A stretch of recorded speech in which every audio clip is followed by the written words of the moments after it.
Damn. How you guys doing this fine evening? Wait a minute. It's not even the evening. It's like 11:30 a.m. Hey, all right. Just put a bracket limit on certain commanders already, pal. Yeah. That's not the worst idea. You know, they used to have something like that. It was called the banned as commander list. But they thought that looking at two different lists was too complicated for the average Magic player. And so they invented Game Changers, which requires you to look on two different lists to see what's banned. Hey, all right. Interesting. Monitoring this. Oh, CJ Busta. Lord Gavin. Lord Gavin, Lord Chad. Dude, ATP emotes are actually the best on Twitch. There's very few Twitch streamers that I would legitimately subscribe to just for their emotes, but Eris is one of them for sure. Who up bracketing they deck? I might need to be in about an hour. I might need to do that, depending on how big these changes are going to be. Oh, good job, Kings. People Comfy thinks with Big Prime 39. I'm here to be let down. Yeah, my job for the next hour is to get everyone's hopes up as high as possible so that they have a longer distance to fall. Whiskey Lima thanks for the tier 155. Lord Bilateralis Symmetricus. That's right. That's right. And thanks, CJ, for the tier 1 gifter. It landed on Seif the Thief. Gets sniped. Massive Dick, Giga Chad, Chaos Marauders for Old World. I saw them. They look great. They look great. Good job, King. You know, a part of me kind of wishes that that's what Dark Oath looked like, i.e. good instead of not good. But then again, I feel like we got plenty of Slaves to Darkness in Age of Sigmar. You know, Old World needs some stuff too. Oh, a hype train. Pure Cinema. Hey, thanks for the hype train. Appreciate it. Umbrick thinks of the tier 125. You had a message before. I'm gonna read the other one. Oh no, wait, they're both the same. Okay. I was getting to it. I just woke up.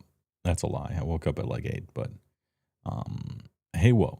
Many moons ago, you said you'd look at conquest rules with a modest donation of $10. Does that offer still stand? Yes. I don't know what conquest is. But I will look at something for $10. I mean, I'm a streamer. What kind of a streamer would I be if I turned down $10 to look at something?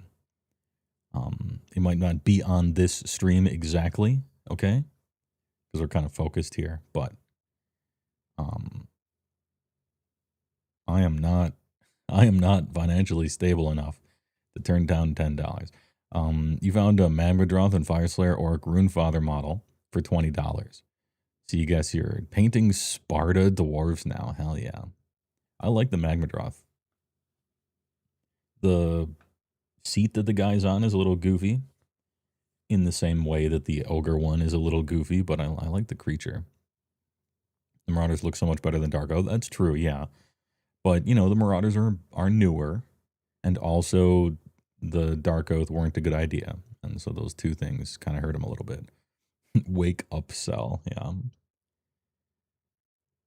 Conquest was the Lord of the Rings Battlefront ripoff. Battlefront? Isn't Battlefront the Is Battlefront? I thought that was that Star Wars thing that everyone hated. The video game. Anyway, I'll look into it. If you gifted $30, can it be on this stream? Ahem.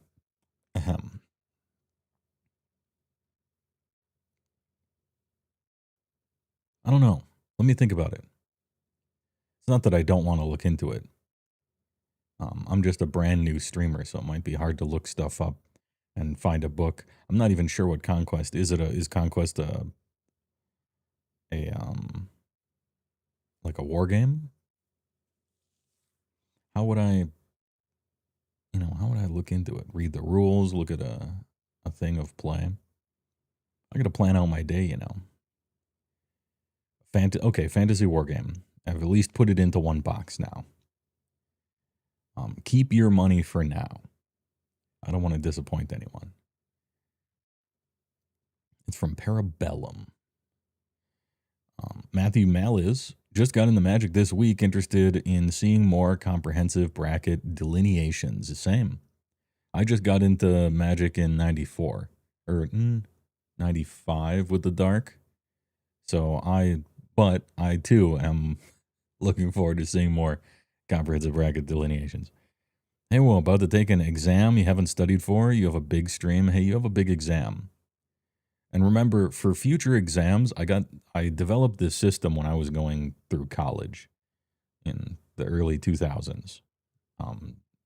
Damn near the turn of the century, actually. I developed this system.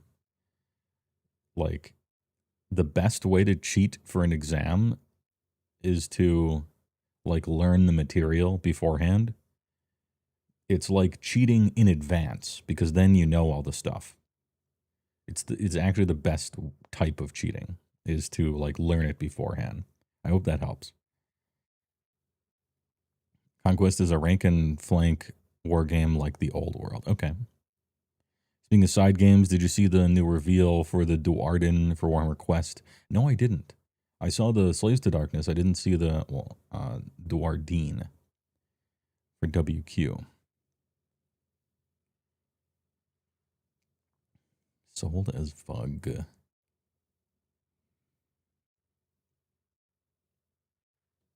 I'm going to be honest. I don't know what Warhammer Quest is. I don't know what is Warhammer Quest like Silver Tower. I'm actually not sure. I don't pay attention really to side games besides the models they produce for the most part. You played in the 90s, but then you got out for nearly 30 years. Yeah, I mean, everybody's history with Magic generally involves some leaving and coming back, right? So, no big deal. Anyway, thanks for the hype train, everyone. Silver Tower was Warhammer. Okay, so it was a Warhammer Quest. Umbrella term for games like Silver Tower or Curse City. Okay, so it's a umbrella corporation. Got it.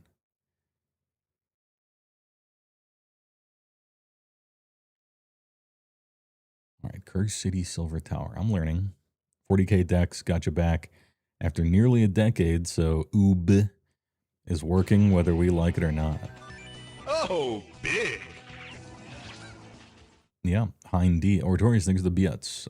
We're having a big morning chat. We are having a big morning chat. I got a tier list thing up in case we needed to fill some time before the stream starts in 49 minutes. Give or take, on the Magic Weekly, featuring Gavin Verhey, reportedly, who will be talking about brackets and giving an update. And more than just an update, supposedly like a binding update. Like, okay, we're changing things and this is how it's going to work, that kind of thing. If it was just he talks about in the future they're going to talking about something, I wouldn't be streaming. So if that's what actually happens, the joke's on me, and by proxy you, I guess. Yeah, Gavin Verhoeven Bay. Don't know anything about Magic, just like hearing you talk about something you're passionate about. I am passionate about Magic, yeah. Yeah, I am. I do have that going for me. Anyway, thanks for stopping by, Vox Alpha. Regardless. The models are looking pretty slick so far. Plenty of that AOS high fantasy, Diablo, Gothic stuff. Yeah, I'm in. Patrick Tierman. Orphine Reanimation or Urza Chief Artificer tokens for this weekend.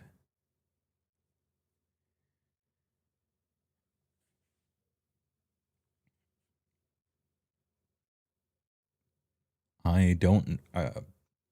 do you mean is there an event this week for which you get a token?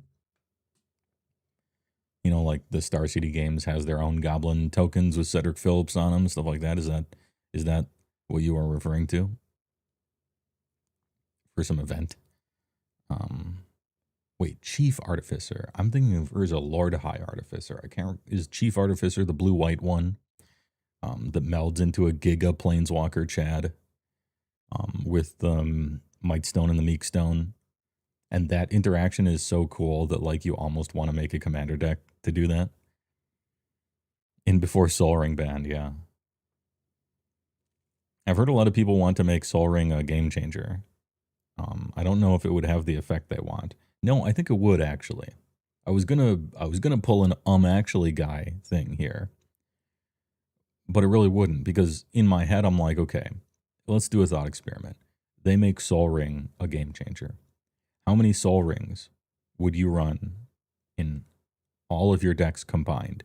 The answer is obviously 0. Because you would absolutely, positively, if you only had one game changer in like bracket 2, for instance, you would never play Sol Ring ever, right? Just 0%. And in bracket 3, you still probably wouldn't. So it would accomplish what they want, which is to soft ban Sol Ring, because nobody would play it, I don't think. Maybe I'm calling the wrong shot, or maybe different people play the game differently than I do, but I feel like if you make Sol Ring a game changer, it is never played. You just wouldn't play it. I don't think. It's like, do I want Sol Ring or Cyclonic Rift? Do I want Sol Ring or the One Ring? Like, it's a no-brainer. Has the commander panel started, or is this pre-stream chat hour? Just popped in. Pre-stream. It starts in 45 minutes. It starts at noon CST. And this is, I got it up here, so as soon as they start yapping, I'll be able to hear it in the background. I think they go on for about an hour typically. I don't really watch weekly MTG normally, but yeah, here we are. It would be played at like bracket 4 and 5. Yeah, I mean, for the brackets that have no limitation on the number of GCs you play, you would of course play Sol Ring, right? But in bracket 3, I think it would be very rare. And typically what comes along with that suggestion is make bracket 2 have 1 GC, but make Sol Ring a GC. And then I think it would be like 0% there.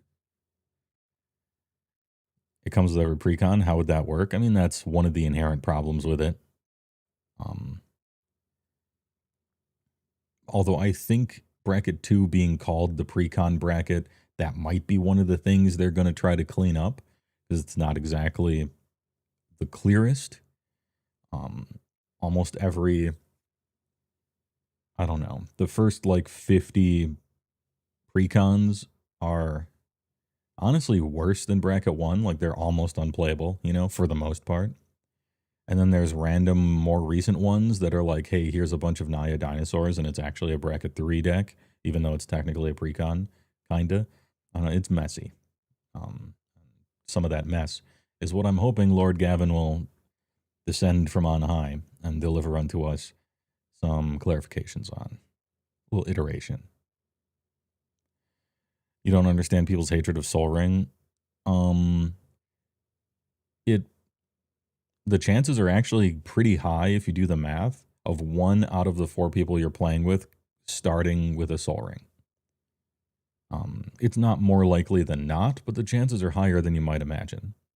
And if somebody starts with a Sol Ring, it like completely warps the game. And so that's why people don't like Sol Ring, is because of situations like that. And I kind of understand them.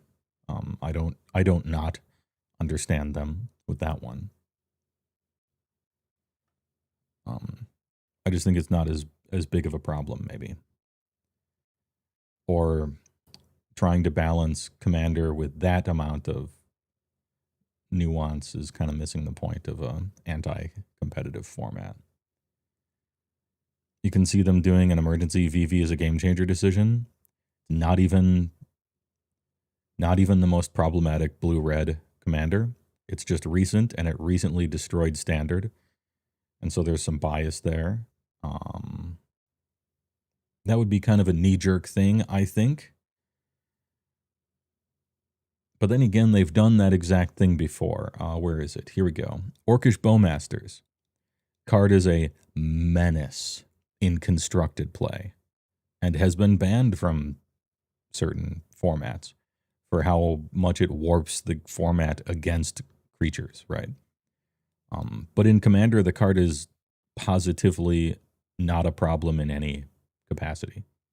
Like it's honestly not even that good in Commander. But it was banned anyway, I think, or it was put on a game changer list anyway, I think, because of like residual hatred of it from the 1v1 formats.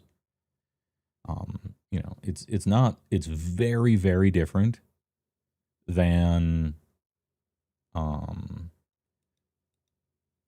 Narset. Like it's very different than Narset. It's very different than whatever the blue one that's banned, you know, for 3. It's very different. It's very different than those ones because those stop you from drawing the cards. You can't draw out of the lock. Orcish Bowmasters, you can draw as many as you want. You'll take some damage, but you actually get to still draw the cards. And for me, that makes it completely fine in Commander. Truth be told. But this is where my opinion diverges, I guess.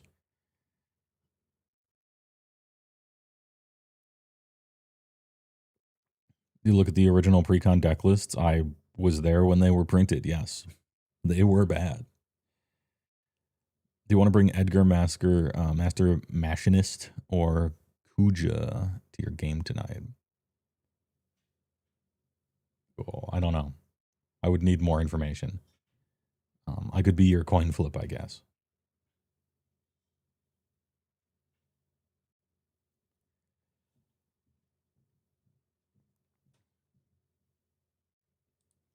Anyway, one of the, speaking of VV, right?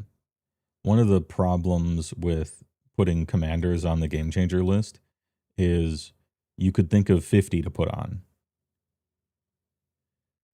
And if we went all the way with putting commanders on the game changer list, VV would eventually get there, I think. I think he would eventually make it on. But so would another 20 or 30 or 40. But just because there's a bunch on the list doesn't mean we shouldn't do it. Maybe it is the way, right? Because Winota doesn't belong in bracket 3, and Kinnan doesn't either, for sure. You know, and all the rest. Like, you could just keep putting commanders on there forever. In a way that you wouldn't necessarily need to for normal cards. I think there's a big distinction. Because commanders are so much more impactful than one card in the 99. That it might necessitate something like that. I'm not against it, I don't think. You know, if Kinnan is one of your game changers in bracket 3, you're going to be able to cast it 6 times a game. That's more impactful than demonic tutoring once, you know? And the lower brackets you get, the more outsized effect your commander has on the outcomes of the games. Whereas you start getting to CEDH, and this isn't actually true, but it's more true than it is in bracket 3, where you can just kind of swap out the commander and get the same colors, and for the most part, you're almost as strong. I mean, not really, but you get the idea. It has more of an outsized effect the lower down you go.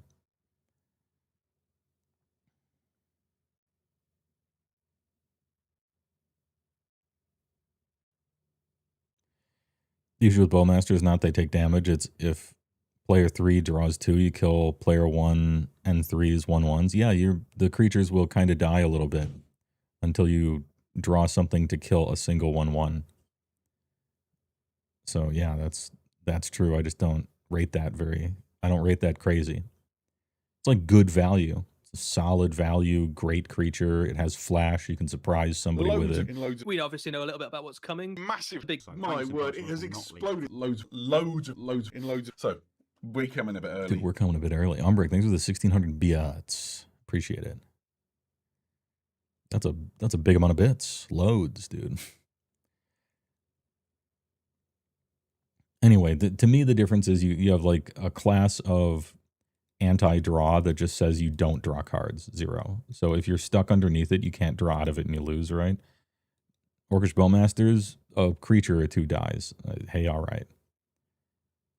Oh no, an Orcish Bowmasters, help. Like, all right. I'll draw some cards, and then I'll kill a 1/1. Somebody Wrath of Gods. I don't know. It doesn't seem that nuts. It's very good, but GC, to me, no. In 1v1, very oppressive. But in a commander game, yeah, somebody draws cards and some creatures randomly die. Okay. But it's not like you stop them from drawing the cards at all, you know. You can dig out of it.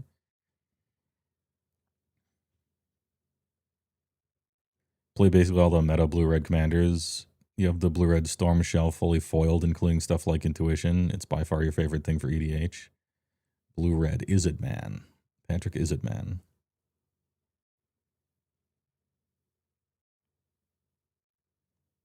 Share the load.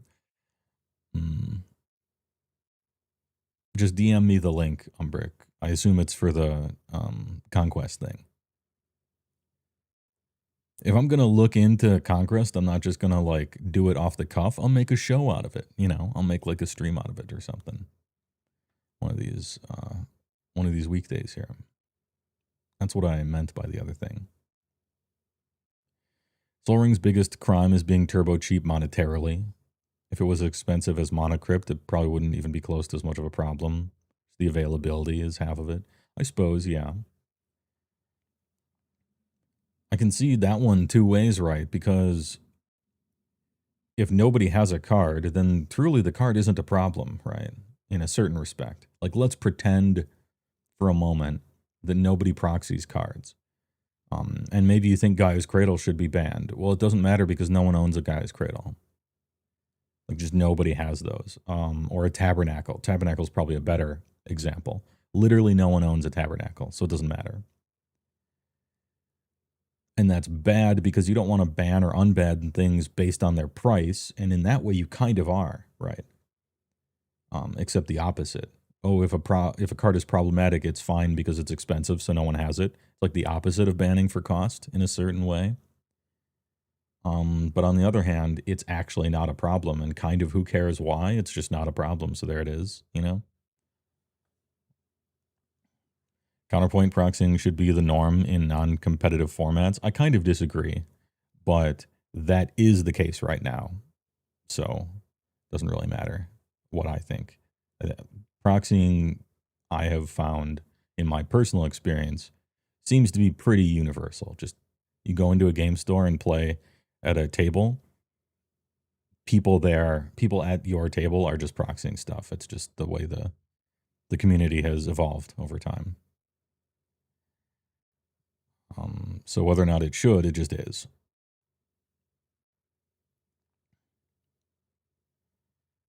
And whose fault it ultimately is kind of up for debate. Play on TTS. Get the cards for free.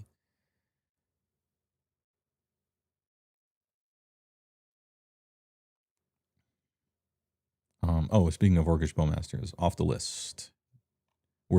This is hopium. Absolute, just like, hey, I hope they do this. I don't even think they'll do anything with GCs. That's my prediction. I don't even think they'll do anything with GCs. For this announcement, I think it's probably just going to be bracket talk and better defining the brackets and stuff like that. But, you know, a man can dream. Set Orcish Bowmasters free, I think. Let him free. Is Bridget best girl? Brisket?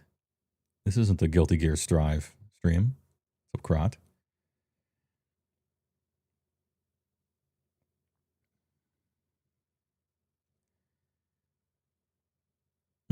Is it derogatory? I don't think it's derogatory. I just think it should be off the list. To me, off the list, derogatory is like, I'm embarrassed that this card is on the GC list, and that's not the case. I just kind of disagree, that's all. The brackets are, just ban it. It's even problematic in bracket 3. It was truly a design mistake, but hey, all right. Solid GC. It's in weak GC prison. Well, it technically maybe should be a game changer. There's so many better options to choose that you'll just never, now the card is just never played, you know? Off the list and off the list, but you should be embarrassed. Those are the little tier lists that I have set up to kill time before the announcement.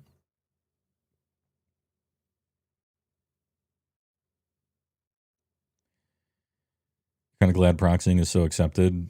You're not particularly special. You're just old. Hey, that's special. Okay. You survived. That's important. A lot of people don't. And you guessed right randomly on what thing to buy into early. Or you're the type of person who buys into everything early. And you got a bunch of apes that you can't sell now. One of the two. You want to play against other people's imagination, not their budget? Well, damn, you really chose a bad game then. You should play any game where all the game pieces are free or there's equal access to them. You know? I don't know. I think you're always playing against someone's budget.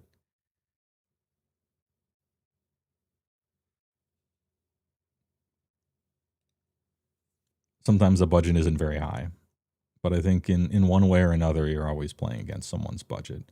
Depending on how stupid you want to walk down the slippery slope on, right? Like, how much free time do they have to build a deck, you know, but they're poor, so they have 3 jobs and 17 kids, and so they can't build a good deck. Well, now you're still not playing against, well, you're still playing against their wallet in some way, but that's sort of a silly line of argument. Don't call me out like that. Definitely don't have like hundreds of random cards you bought at random times you'll never play. You got that WoW TCG, got that Legend of 5 Rings, I got that the original Hearthstone when it was WoW TCG, Blood and Oil, or what is that one? Blood and Oil deck card game. They're like the Mormons of TCGs because anytime you talk about magic, they try to knock on your door and put a foot through it and be like, have you heard of our Lord and Savior, Blood and Oil, the card game? Like, get out of my face. I don't care. I'm not in the market for collectible card games. I found the best one already. Chill. Flesh and Blood, that's it. Peepo Comfy. Yeah, Flesh and Blood. Did you see the Cast Marauders? Yeah, they look great. They look awesome. Big fan.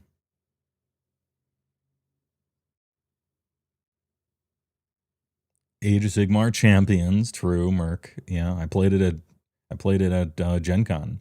I'm like, this is an interesting little card game. It's too bad they will not support it at all because they do not support their side games. And so I, don't fall in love because then your heart's going to get broken. That's my advice to anyone looking at a Warhammer side game. She's just going to break your heart. They're not going to support it.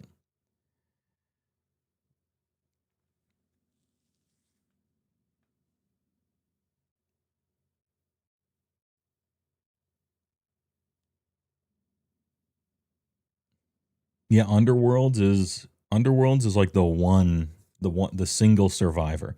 Jet Li's the one. Underworlds managed to claw its way into being just about the only survivor. Which means that Underworlds is powerful for some reason. Very interesting.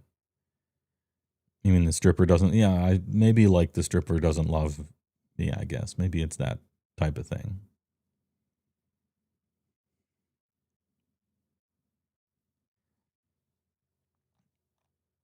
What other hopium do I have here?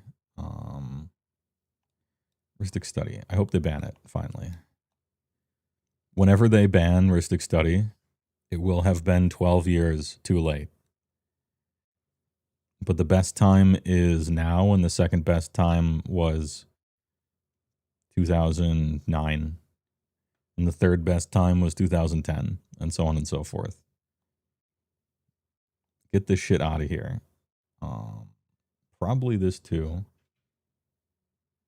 Probably Smothering Tithe as well.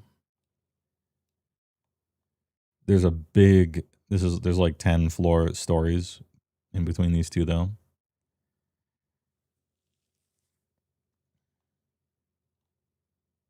Costing 4 is a big deal, I guess. It's a big difference.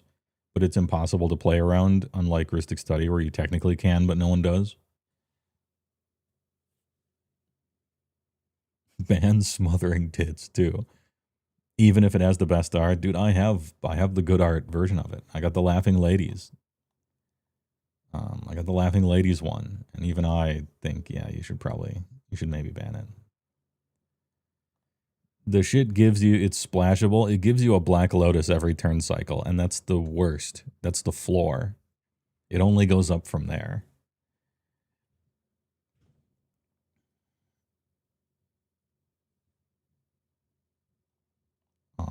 Rhystic Study is probably the only card that I would unequivocally instantly ban. And I can't even think of like a counter example why. Because I'm thinking of the other cards that like maybe you could argue, you know, Guy's Cradle, something like that. But yeah, Rhystic.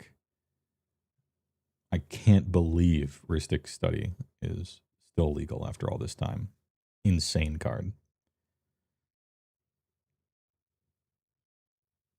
It is better than Lotus because it's 3 Lotus petals, right? It's not, it's actually better than Black Lotus. Did they Game Changer farewell yet? No. They did not.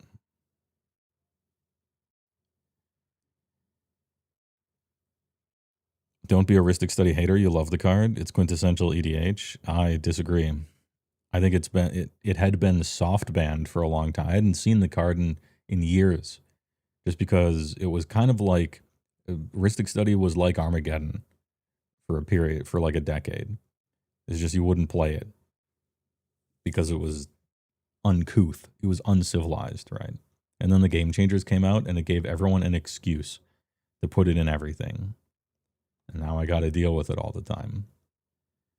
I mean, who doesn't like drawing 13 cards for 3? Like, that's strong. I just think it's too good. And it preys upon the nature of the format in a way that clearly no one can ever deal with. We've had plenty of time for people not to learn not to pay the 1. And it's clear to me now that the community will never play properly around a Rhystic Study. And so that's it. Like, that was the last chance. Is, well, maybe the meta can adapt or the players can adapt. Nope.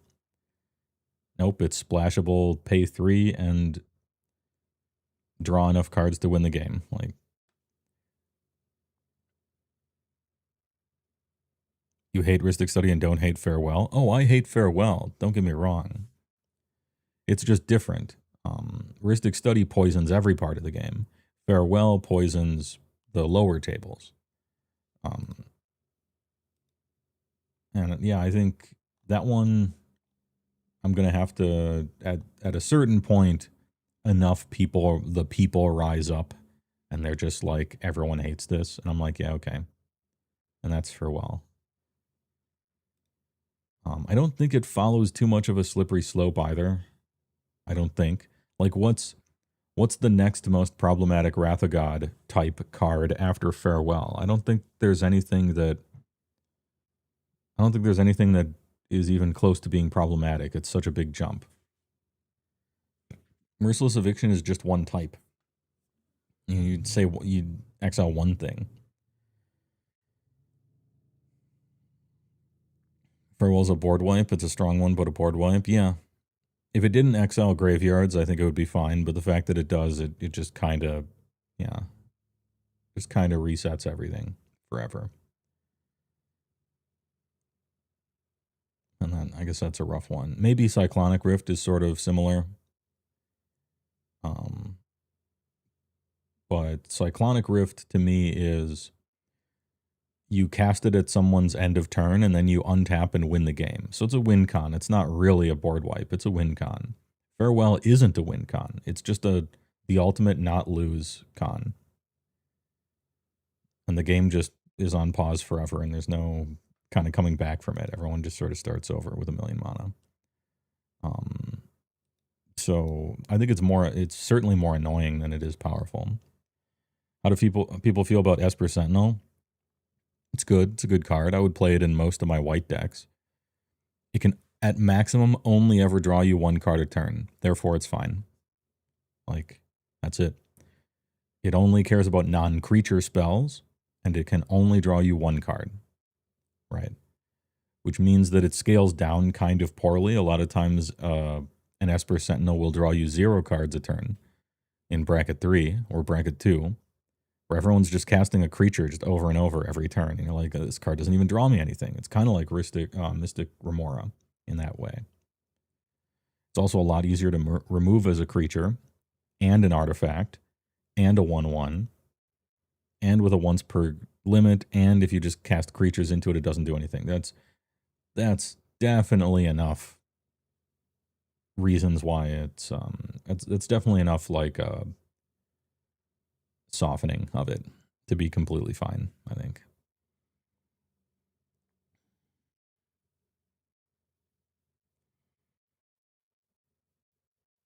It's sick in equipment decks. Though, yeah, I mean it's a good card. It's probably a staple. If you're in white, you probably just play Esper Sentinel. But being a staple isn't exactly a crime, I don't think. Cyclonic Rift either wins the game or just resets the game to 0. It doesn't reset the game to 0, though. It either wins you the game or delays the game for 1 turn. Because all that stuff is in everybody's hand now. It doesn't go away. It's not farewell. It doesn't get exiled forever. All that stuff is just in their hand now. And so every creature they get to recast after a Cyclonic Rift gets its enter the battlefield trigger again. Ooh, Ulvenwald Hydra, let me get my thing. They just kind of redeploy everything, and then the game is back.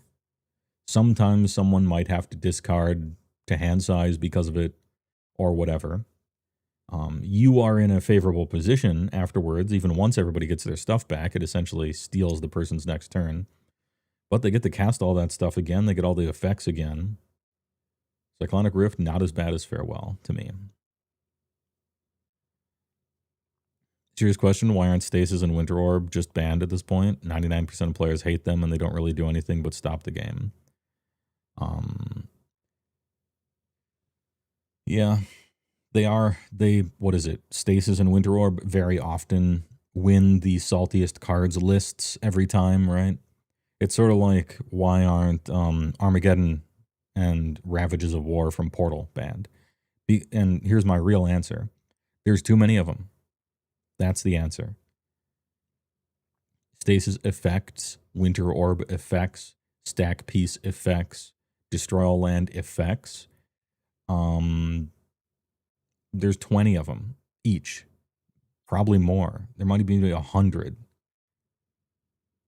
You can't put that many things on the ban list. And so what they do is they go into the brackets and type, no MLD. And then there you go. The real answer is they printed too many of them over the course of the first 20 years of the game. And so you can't put all of them on the ban list.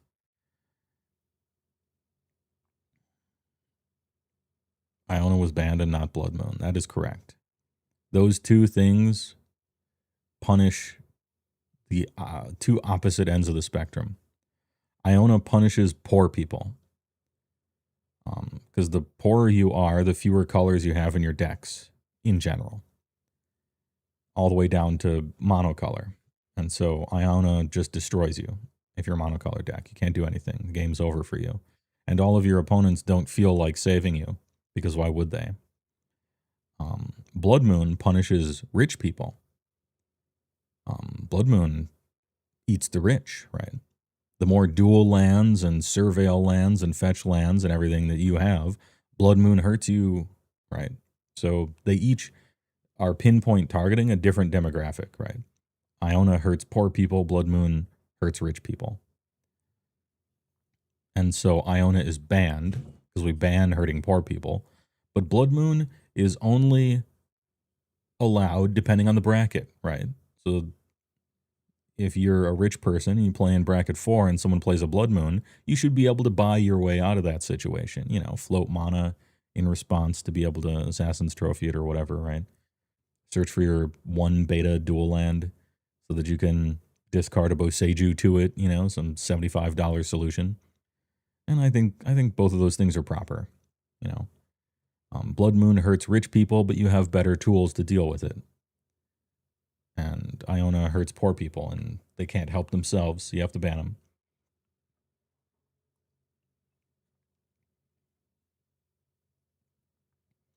Lukewarm take, stacks effects are great for the game.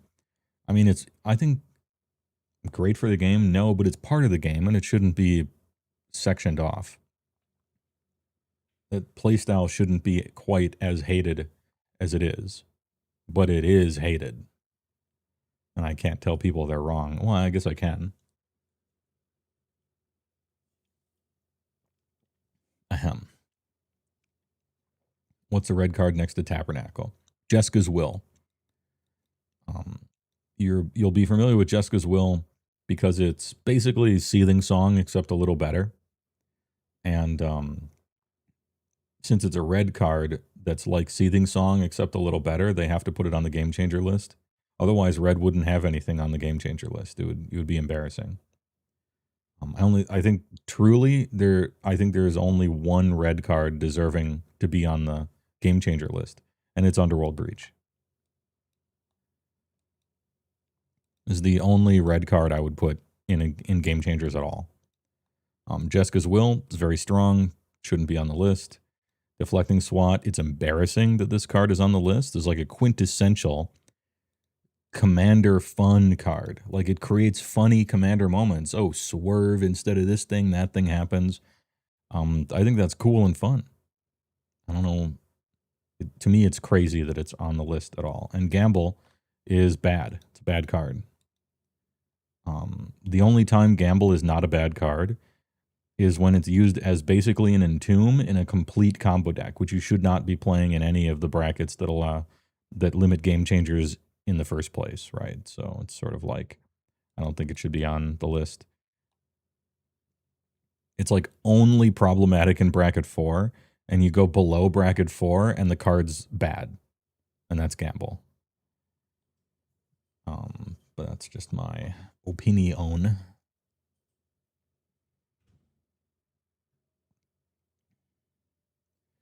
Force of Will is off the list. Derogatory? Yeah, obviously. It's a 2-for-1 answer that you have to build your entire deck around having enough blue count for. Fierce Guardianship as well. The abject terror that they have over a card just because it happens to be free sometimes. Not a good look. Like a shrieking cheerleader in a horror movie. It's a 1 for you cast 1 card, I cast 1 card, and they both go to the graveyard. That's a game changer. You cast 1 card, I cast 1 card, and it's twice conditional. Have to have my commander out, easy. Has to be a non-creature, not always easy. Embarrassing that shit's on there, to me. I don't think GC tutors should be either. Sway of the Stars, we can get that thing off. You know, I think all of the recently unbanned stuff can clearly just go off the list. It's sort of like a bad look for it to even be on there because they're so bad. The packs were fun cards. I think truly all of the tutors need to be off the list. Not derogatory, but definitely off the list. If tutoring for a card makes that card problematic, then ban that card. Not the card that gets it. Gifts Ungiven can probably stay. That's like the one recent unban that I think we could keep on there. Same with Inti.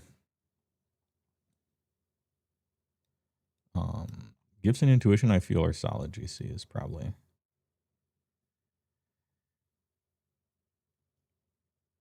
Demonic Tutor is not the same as Fabricate. That's correct. It's better than Fabricate. By a lot. By a lot. I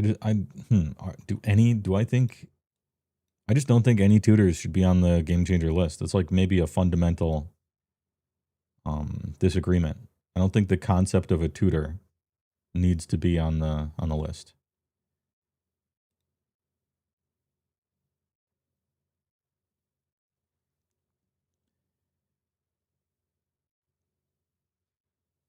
Yeah, these seem fine for now. They might even be here. Kind of depends. It needs to do more than just get 1 card, I guess. Getting 2 cards, that's kind of good. If I'm putting these in off the list, then I guess I have to put Intuition off the list, right? If I'm going to be logically consistent over here.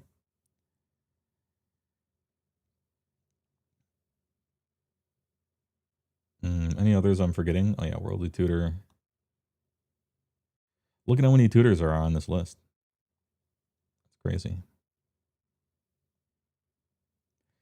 Yeah, it does set up graveyard shenanigans. Maybe that's a little more. We can put him in prison for now.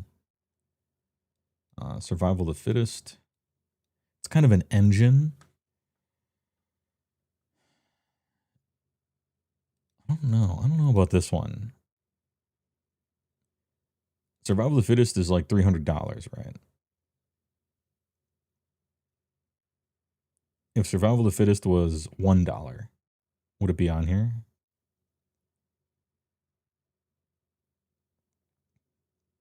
You need like 40 creatures to make Fittest good. I mean, yeah, kinda. Or be in red. And the first tutor you search for is Squee. So you can start the chain, right?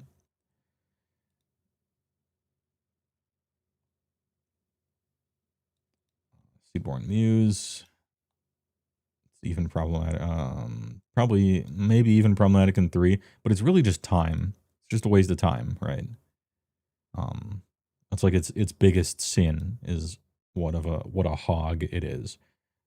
This is like a very selfish card.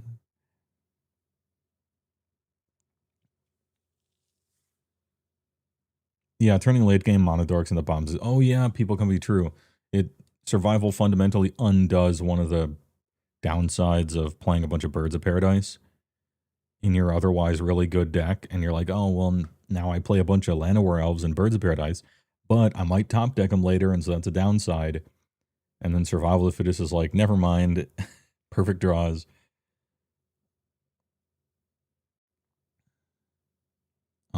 Braids off the list, derogatory.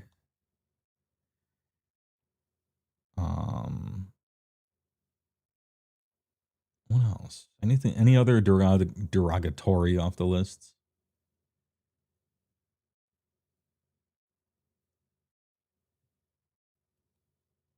Oh, Necropotence.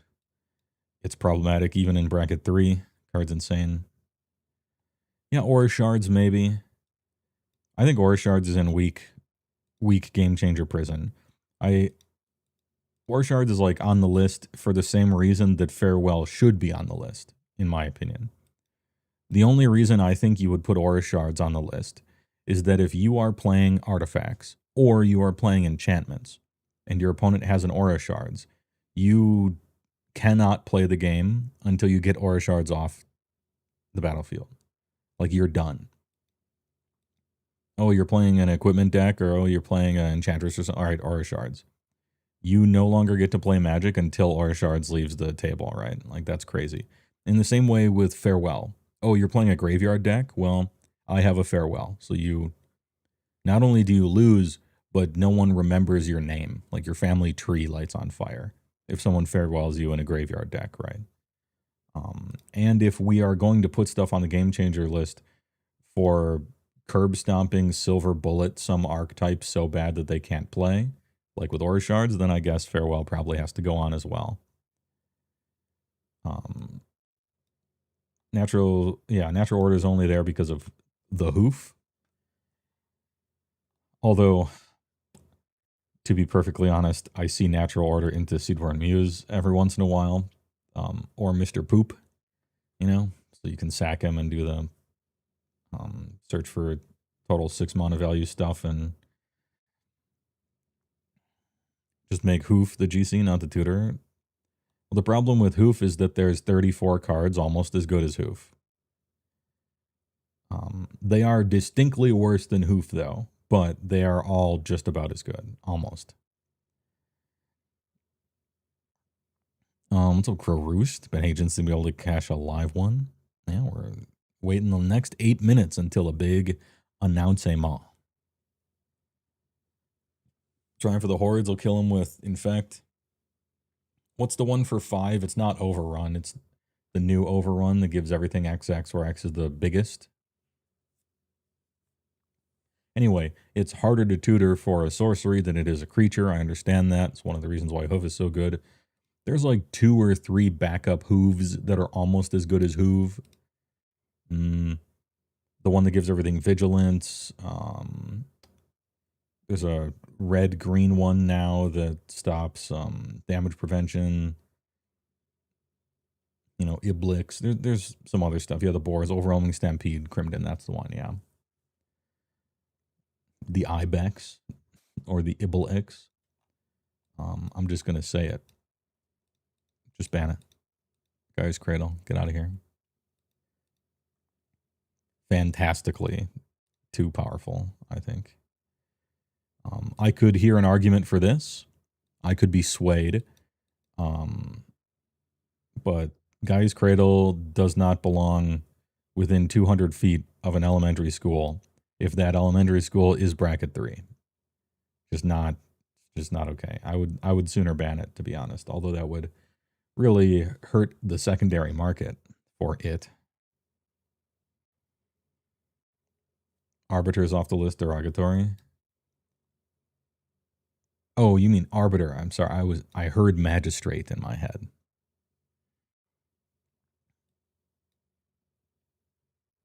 Yeah, just because everyone hates you doesn't mean you should be banned, right? I mean, look at Braids. Turgrid, though, is in weak GC prison. That's for sure.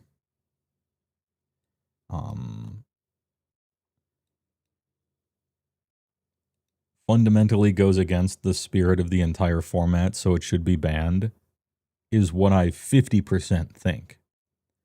The other 50% of what I think is play your removal card, you children. And if you don't run enough removal, you deserve your fate. So I have an exactly 50-50 opinion about Draneth Magistrate. On one hand, we need, you know, it's just fundamentally the opposite of what Commander is about, not to ever be able to cast a Commander. But on the other hand, fuck them kids. So I don't know. Solid GC, I guess. I guess it goes in the middle. Or actually, it doesn't go in the middle because it's not a solid GC because no one would ever, ever, ever play it. It is like the definition of the game changer that no one will ever play. Unless you're in bracket 4 and there's no limits on game changer. You go and learn today some Justin Wong shit on somebody.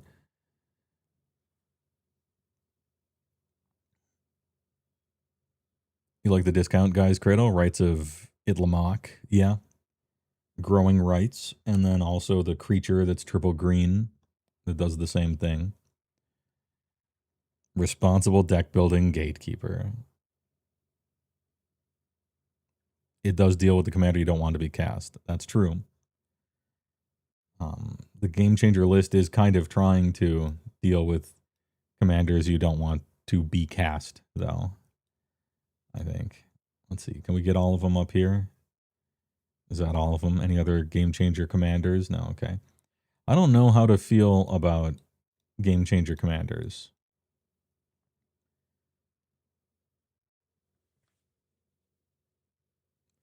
Because all of the game changer commanders are way too good for bracket 3, even though they're game changers. It doesn't matter.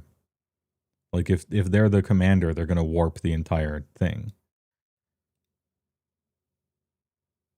But if you're going to put some commanders on the game changer list, why stop here?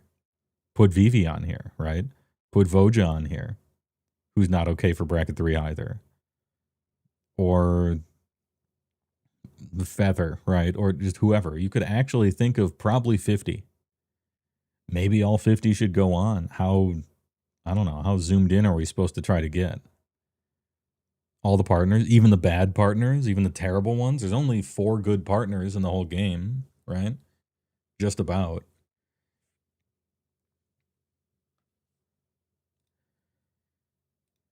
That is what they did with Companions a little bit. If Turgid is there, Kefka should be as well. I mean, you could think of a million. You have a list of 100 commanders not okay for casual tables. I could probably make that list. Yeah. You could probably make 100 commanders that really aren't okay for casual tables. So what do you do about that, right?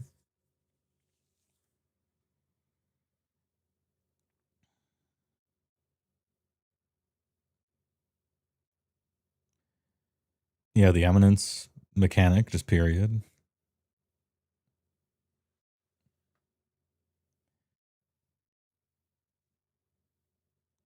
Gatekeeper only deck, but it runs Maze's End and all the gate all the gate lands, yeah.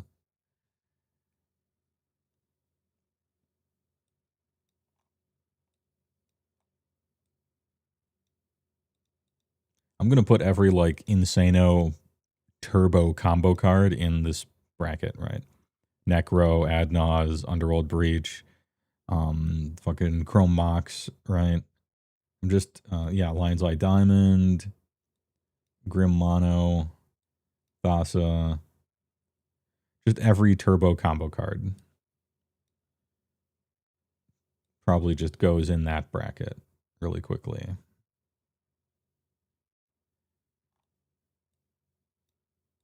Like, these cards are fine to exist in Commander, but they're not bracket 3 cards. Mox Diamond, maybe I could think about, because then at least you have to have a lot of land in your deck. So like maybe 1 minute. 1 minute until start time.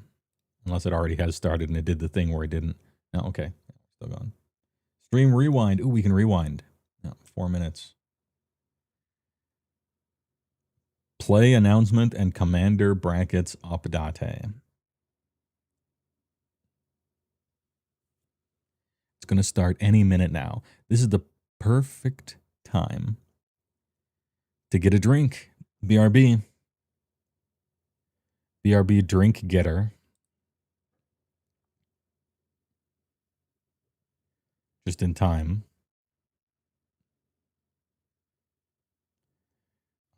Gavin Verhey. Oh, no, wait. Yeah, that. Hello and welcome there to it is. Weekly MTG. I'm your host, Blake Rasmussen, and we have quite the show for you today. I have Oh, two it's Huey. amazing guests. You Huey can't guess Jensen, one of my them man. now because we're gonna start with one of those amazing guests, William Jensen, who is going to bring us an announcement of a new play program. Where's Gavin? And then we're going to switch over to one Gavin Verhey, and we're going to talk commander brackets. So we're packing a lot into this show. All right, so we're just going to get started. packing a lot in this time, boys. William. So anyway, I'm going to get a quick, drink. what's Here's your my title? ogre. What do you do, in case people I'll don't be know? right back.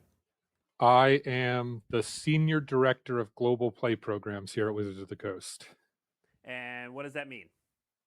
It means everything organized play comes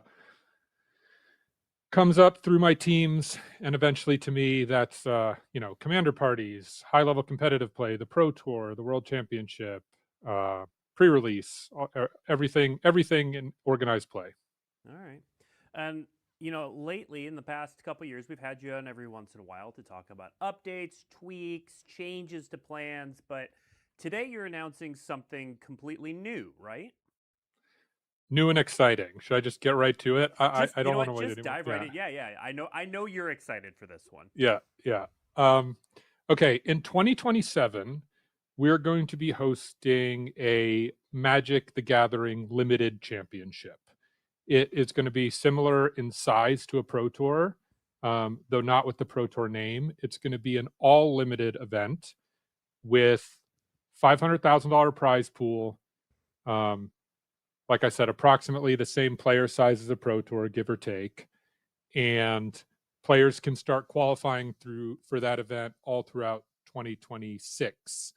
Right back. POG. Every Spotlight Series and every regional championship globally are going to have qualifiers. Hell yeah. At the regional championships, the size of those qualifiers are going to scale slightly, similar to how the regional championships do, but on a smaller scale. Dude, anything that gets and all the qualifiers Magic back on tables is great. Are going to qualify 4 players. This is great. The top 16 drafters from the 3 Pro Tours and the World Championships in 2026 are also going to qualify. The World Champion's going to qualify, and there'll be additional qualifying paths at MagicCon and MTG Arena, which will be announced via, in the case of MagicCon, the MTG Arena is only a limited shows, qualifier. Good. And in the case of Arena, Hall of Fame can use their yearly PT. Nice appearance fees. System will be announced. DraftKings, yeah. Okay. For all the Hall of Famers out there who might want to participate, you will be allowed to use your yearly Hall of Fame invite for this event or a Pro Tour. That's your choice. Hell yeah. Now, just to be clear, so this is on top of our normal. This is on top of and mostly separate from our normal. The audio Pro Tour bouncing is schedule, not good correct? here. Yeah, He it is has too some quiet, tie-ins and that you can qualify from Huey's the Pro right. Tour. You'll also be able to qualify from the limited You may championship only to the draw a World card if you Championship, say McDonald's but and stand this event up will not out award off of your couch. AMPs, adjusted match points. It's They a copyrighted it. standalone event. I'm very excited for it. They're a nice Limited job. has always been my favorite way to play Magic. And we want to give it a bit more showcase. Limited has always at been the his favorite way to competitive play level. Magic. Yeah. That Yeah, the joke motherfucker around kicked the office shit out of is me that in that's, GP Las setting Vegas, himself the so first that, Modern you Masters can one. retire Day from 2, Wizards and go Huey play on this. He's just setting destroyed himself me. up what he wants for a competitive That path. son of a bitch. He's also It's really good at because basketball, I too. accidentally left the title of the document retirement contingency when I started pitching it around. All right. Very exciting. More details will be coming soon. So we don't have exact like formats or lineup or any of that sort of stuff ready yet. What you know is what's on the screen. We're also going to have an article on magic.gg. It's probably going to go up Soul in about 10 Hoop. minutes, around 10:15. But that'll be available. This is just getting at closer to that putting point. Standard in the Really grave. I'm going to be exciting. perfectly Anything honest. else on Good this, riddance. Billy, before you go? I don't think so. I hope you all join us at the qualifiers and ultimately make it to the championship. Standard I'm really excited sucks. for this, It has and always I can't wait- sucked. Can't wait for the event. All right. Except Thanks, in Billy. whatever All time right. period you're thinking We of are when now you going to started move and you on to liked the Standard, then second that time topic you're of right. It our was good, but show. now it sucks. Updates And it always to has. Commander brackets, and this one is meaty. Oh, extended my love, type Oh, yeah. 1.5. We're Hey, I've been here the whole time. he's been here the whole time. What is this fit? Gavin, very happy. Gavin. Welcome, Gavin. Hey, so glad to be here. He's Thank you power for joining and clashing. Talk a little bit about Commander today. He's Yeah. power clashing. So we are focused on Commander, not as one person put in chat. Sorry, that's one of Gavin's other 20 jobs. But we are talking One of the Keebler about elves has updates showed to up. Commander. So give us an intro. What kinds of things are we talking about? What are we covering? What has the committee been discussing? Yeah. So first of all, I'll say that in accompanying this live stream will be an article going up at 11, right? As soon as this concludes. Okay. 11 a.m. Pacific with all the information we're going to talk about today. So you'll have access. He's to repping all of that. Rakdos. But so the first thing I want to talk about is kind of how brackets are doing. Like And how do you those see how they're socks? been doing, how are they going? Overall, we think they've been really successful. You know, we kicked this program off earlier this year as kind of our first attempt at a matchmaking thing for Commander. And now when I walk around Commander halls, people are just using the terminology, right? And a lot of times people sit down to play and they're using all of it or at least pieces of it. They're like, oh, let's talk about how many game changers you're playing or what have you. I'm playing a 3. What are you playing? All that kind of stuff. It's been pretty successful. I was just at PAX Yeah, I think so. Australia, and even all the way on the other side of the world, I see people using Commander. I mean, brackets, which is between awesome. 2 and 3 and between 3 and 4, there are With some that issues, said, I think but there's a lot of room for clarity. Yeah, in I the agree. Commander bracket system. There's been a lot of stuff that Mhm. was pointed out that's like, this doesn't make sense. What does few tutors even mean, right? Yeah. What does no early game combos even mean? And while it is always going to be a somewhat squishy system because it's about trying to figure out your own ranking of your commander deck, because never it's going to be like a casual, it perfect can't be hard algorithm for numbers. playing Yeah, I get it. into. It's really just meant No. as a starting point for discussion. As I always say, the real goal here is to just trick you into having a pregame discussion. I at your bet he table, right? golfs. But there's still some things we could clarify and do a little bit better job at. So Okay. one of the things we're trying to do here, we're going to talk about a lot of things today. One of the things we're Hell going to try yeah. and do here is clarify a few things. I want to say also, I guess at the top, that one that we did last month that was really exciting is we had this event called the Commander Summit here at Oh. Wizards. We at Wizards offered everyone on the Commander format panel, which is a group of 16 different And individuals. I wasn't invited. Can you to fly believe them it? out, put them up at Wizards for 3 days, and we had meetings and talked about the future of Commander and even played some upcoming products to get their feedback on stuff. So it was a really, really amazing time, and a lot of the Dude, discussions snubbed. that we're HeyWoah gonna be talking about snubbed. today fell out of that. So we're going to talk about some Commander brackets and some changes to those, and then also at the end we're going to cover just some topics that are on our minds. Yeah. And I would love your feedback on. So please give us all of that wonderful. Dude, I'm going to make a video. Thousands of people will watch it. Let's go. Yeah, we're going to start by talking Dozens about of the people brackets will kind of watch my video overall, about it. and then Let's we're gonna go. dive into a number of individual topics. Again, talk to us a little bit about where the bracket's at now. Yeah, totally. So we're making a couple small adjustments to brackets today, and we also wanted to provide a little bit more clarity around what we expect at each bracket, and what kind of decks and gameplay you should expect at each bracket Okay. in a couple different ways. So the article will have some language around this, but I want to give a big shout out to Rachel Weeks, who did a lot of great work to make her own little infographic. She's been doing this Here, for I'll a help you while. out. I'll help you out, chat. There you And go. we thought, how about elevate that? We'll show it on the show a little bit, and then she'll have it out on social media later today. So let's go ahead and bring that infographic up on screen. There's a lot of text here. I'm not expecting you to all take it in right away, but a couple things I want to call out in particular. Too much So we text. still have 5 brackets. That's not changing. Okay. But for each bracket, we're talking about a few different things here as kind of our expectations. Mm-hmm. What you the expect around difference the decks is in that's that good. bracket, That's what cool. you expect around the win conditions in that bracket, what you expect the gameplay to be in that bracket, and then a big one a lot of players have asked for, how many turns that you can generally expect a game in that bracket to be able to end on. Okay. We tried to figure out the best terminology for this, Yeah. and what we're trying to not to figure out is what turn the game's going to end on, because that's tough to know. You're not always sure when that's going to be. The first player that's eliminated plays a number of different turns than the last player who's eliminated. Yeah. We wanted to kind of call out how many turns you can expect the game to go before anybody wins or loses. Okay. Right? So I in still bracket don't 3 like the upgraded, competitive everyone can market expect to play mindset at least thing. 6 turns before winning and losing starts. This So is on the 7th only turn, red if somebody one. starts winning the game, It or should- someone loses the game or gets but knocked hair out. up. That's okay, right? You feel like you've had a satisfying game experience. Where in core, bracket 2, you want to play at least 8 turns before anybody wins or loses. So on turn 9, players can start maybe knocking other folks What if out. I want Obviously, bracket Commander's 4 doing a lot of cards cards in it. with 8 Every now turns? and then a game You know, might like end earlier than this. It's Commander not like a hard was? and fast What about thing, it's that? directionally what we're going for here. Yeah. But we're hopeful that will give a little more guidance on things. There's also 3 other changes that if you're looking around, you'll kind of notice. The first one I want to talk is about exhibition. Okay. So when we first introduced exhibition as a bracket, hmm the idea You pretended was really it to be the existed at place all, for, but like, it doesn't, your yeah. super thematic decks. Mhm. Yeah. That's not changing. We just want to really double down on that a little bit. Okay, yeah. If you're Double building down a on the deck, pretend here, it format should that really only all be about content theme, creators right? pretend the to top, play. You see the decks here are prioritizing goals, themes, or ideas over power. And a big piece of this is, while we want to emphasize that Rule 0 is active, and especially at this level, right? It's a great place to be like, hey, I'm playing my un-commander. I'm playing my playtest card commander. Oh, God. If I hold you a have- cross up to a while we still vampire, have the get no away control, from you me. can always see there's this asterisk on there. If you sit down at your table and you're like, hey, I'm playing my Bolas themed deck and I have Bolas' Citadel, everyone will be like, yeah, that makes sense. Like, Yeah. No. go ahead, right? So it's Still no. really a strong Sorry. place for theme, and we want to really encourage Trying to people get who are away building with bracket something. one to lean into that theme and not feel like, well, I can't include any time walks in We my should stop smacking his lips. in my time travel themed deck, right? Like that makes a lot of sense.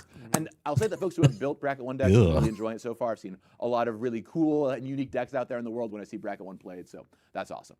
The second thing I want to talk about is something we've even talked about a bit in some of our panels and things, which is we are decoupling bracket 2 core from the pre-con. Yes. Pre-con Yep. connection. There was a lot Good. of discussion around I that agree. when that You was were being right to do streamed. it. Yeah, absolutely. The So, pre-cons are it too was good far intention. gone. We're like, hey, it'd be really You good to have can't save it. a clear post that's like, hey, pre-cons fall here. If you buy pre-con, it ends up here.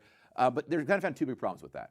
The first is not all pre-cons are created equal, Yeah. right? A Modern Horizons 3 pre-con and a starter pre-con or a Secret Lair Pre-con. pre-con or whatever are all very different. Yep. And so they don't necessarily fall in one bucket. And it was causing a lot of people to have challenges there. And then also, like, we just, it's caused us some challenges. We put a game changer in a pre-con that was out there.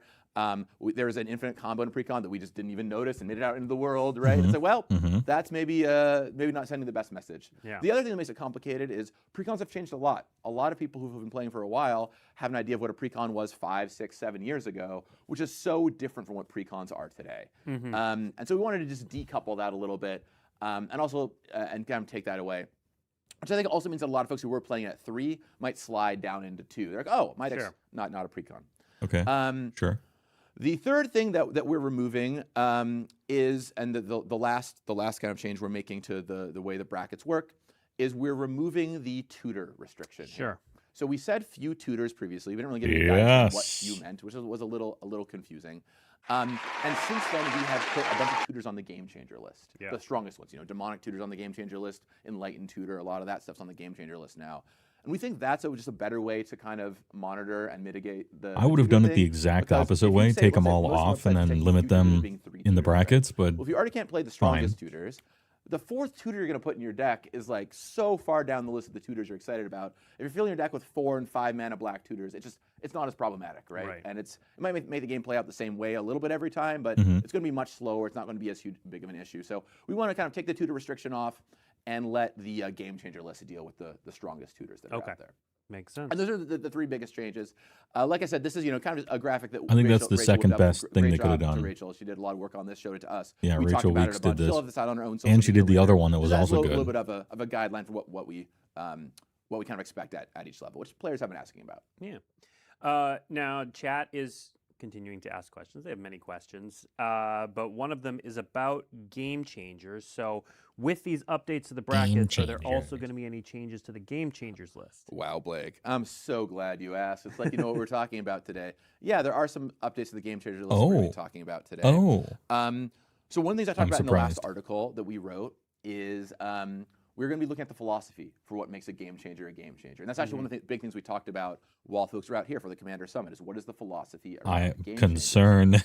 And I have concerns. There's two things that we kind of wanted to pull back on the game changer. So we started out with like only a small number of game changers. It was about 40. I'm going to interrupt you because I just want to stop chat from going off on this path.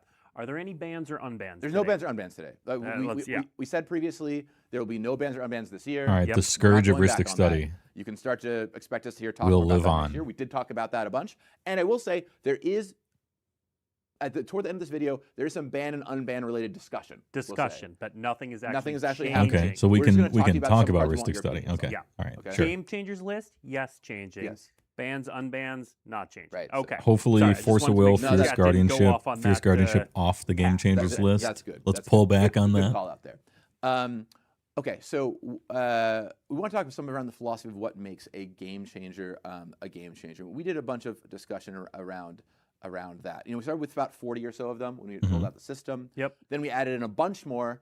And our general feeling is we went a little overboard, right? We tried to correct for being a little too low. We overshot a little high. Now let's bring it back a little bit. And there's kind of two kinds of cards categorically we want to roll back on. The first one is expensive, high mana value game changers. Sure. In Commander, there are so many cards that are 7, 8, 9 mana.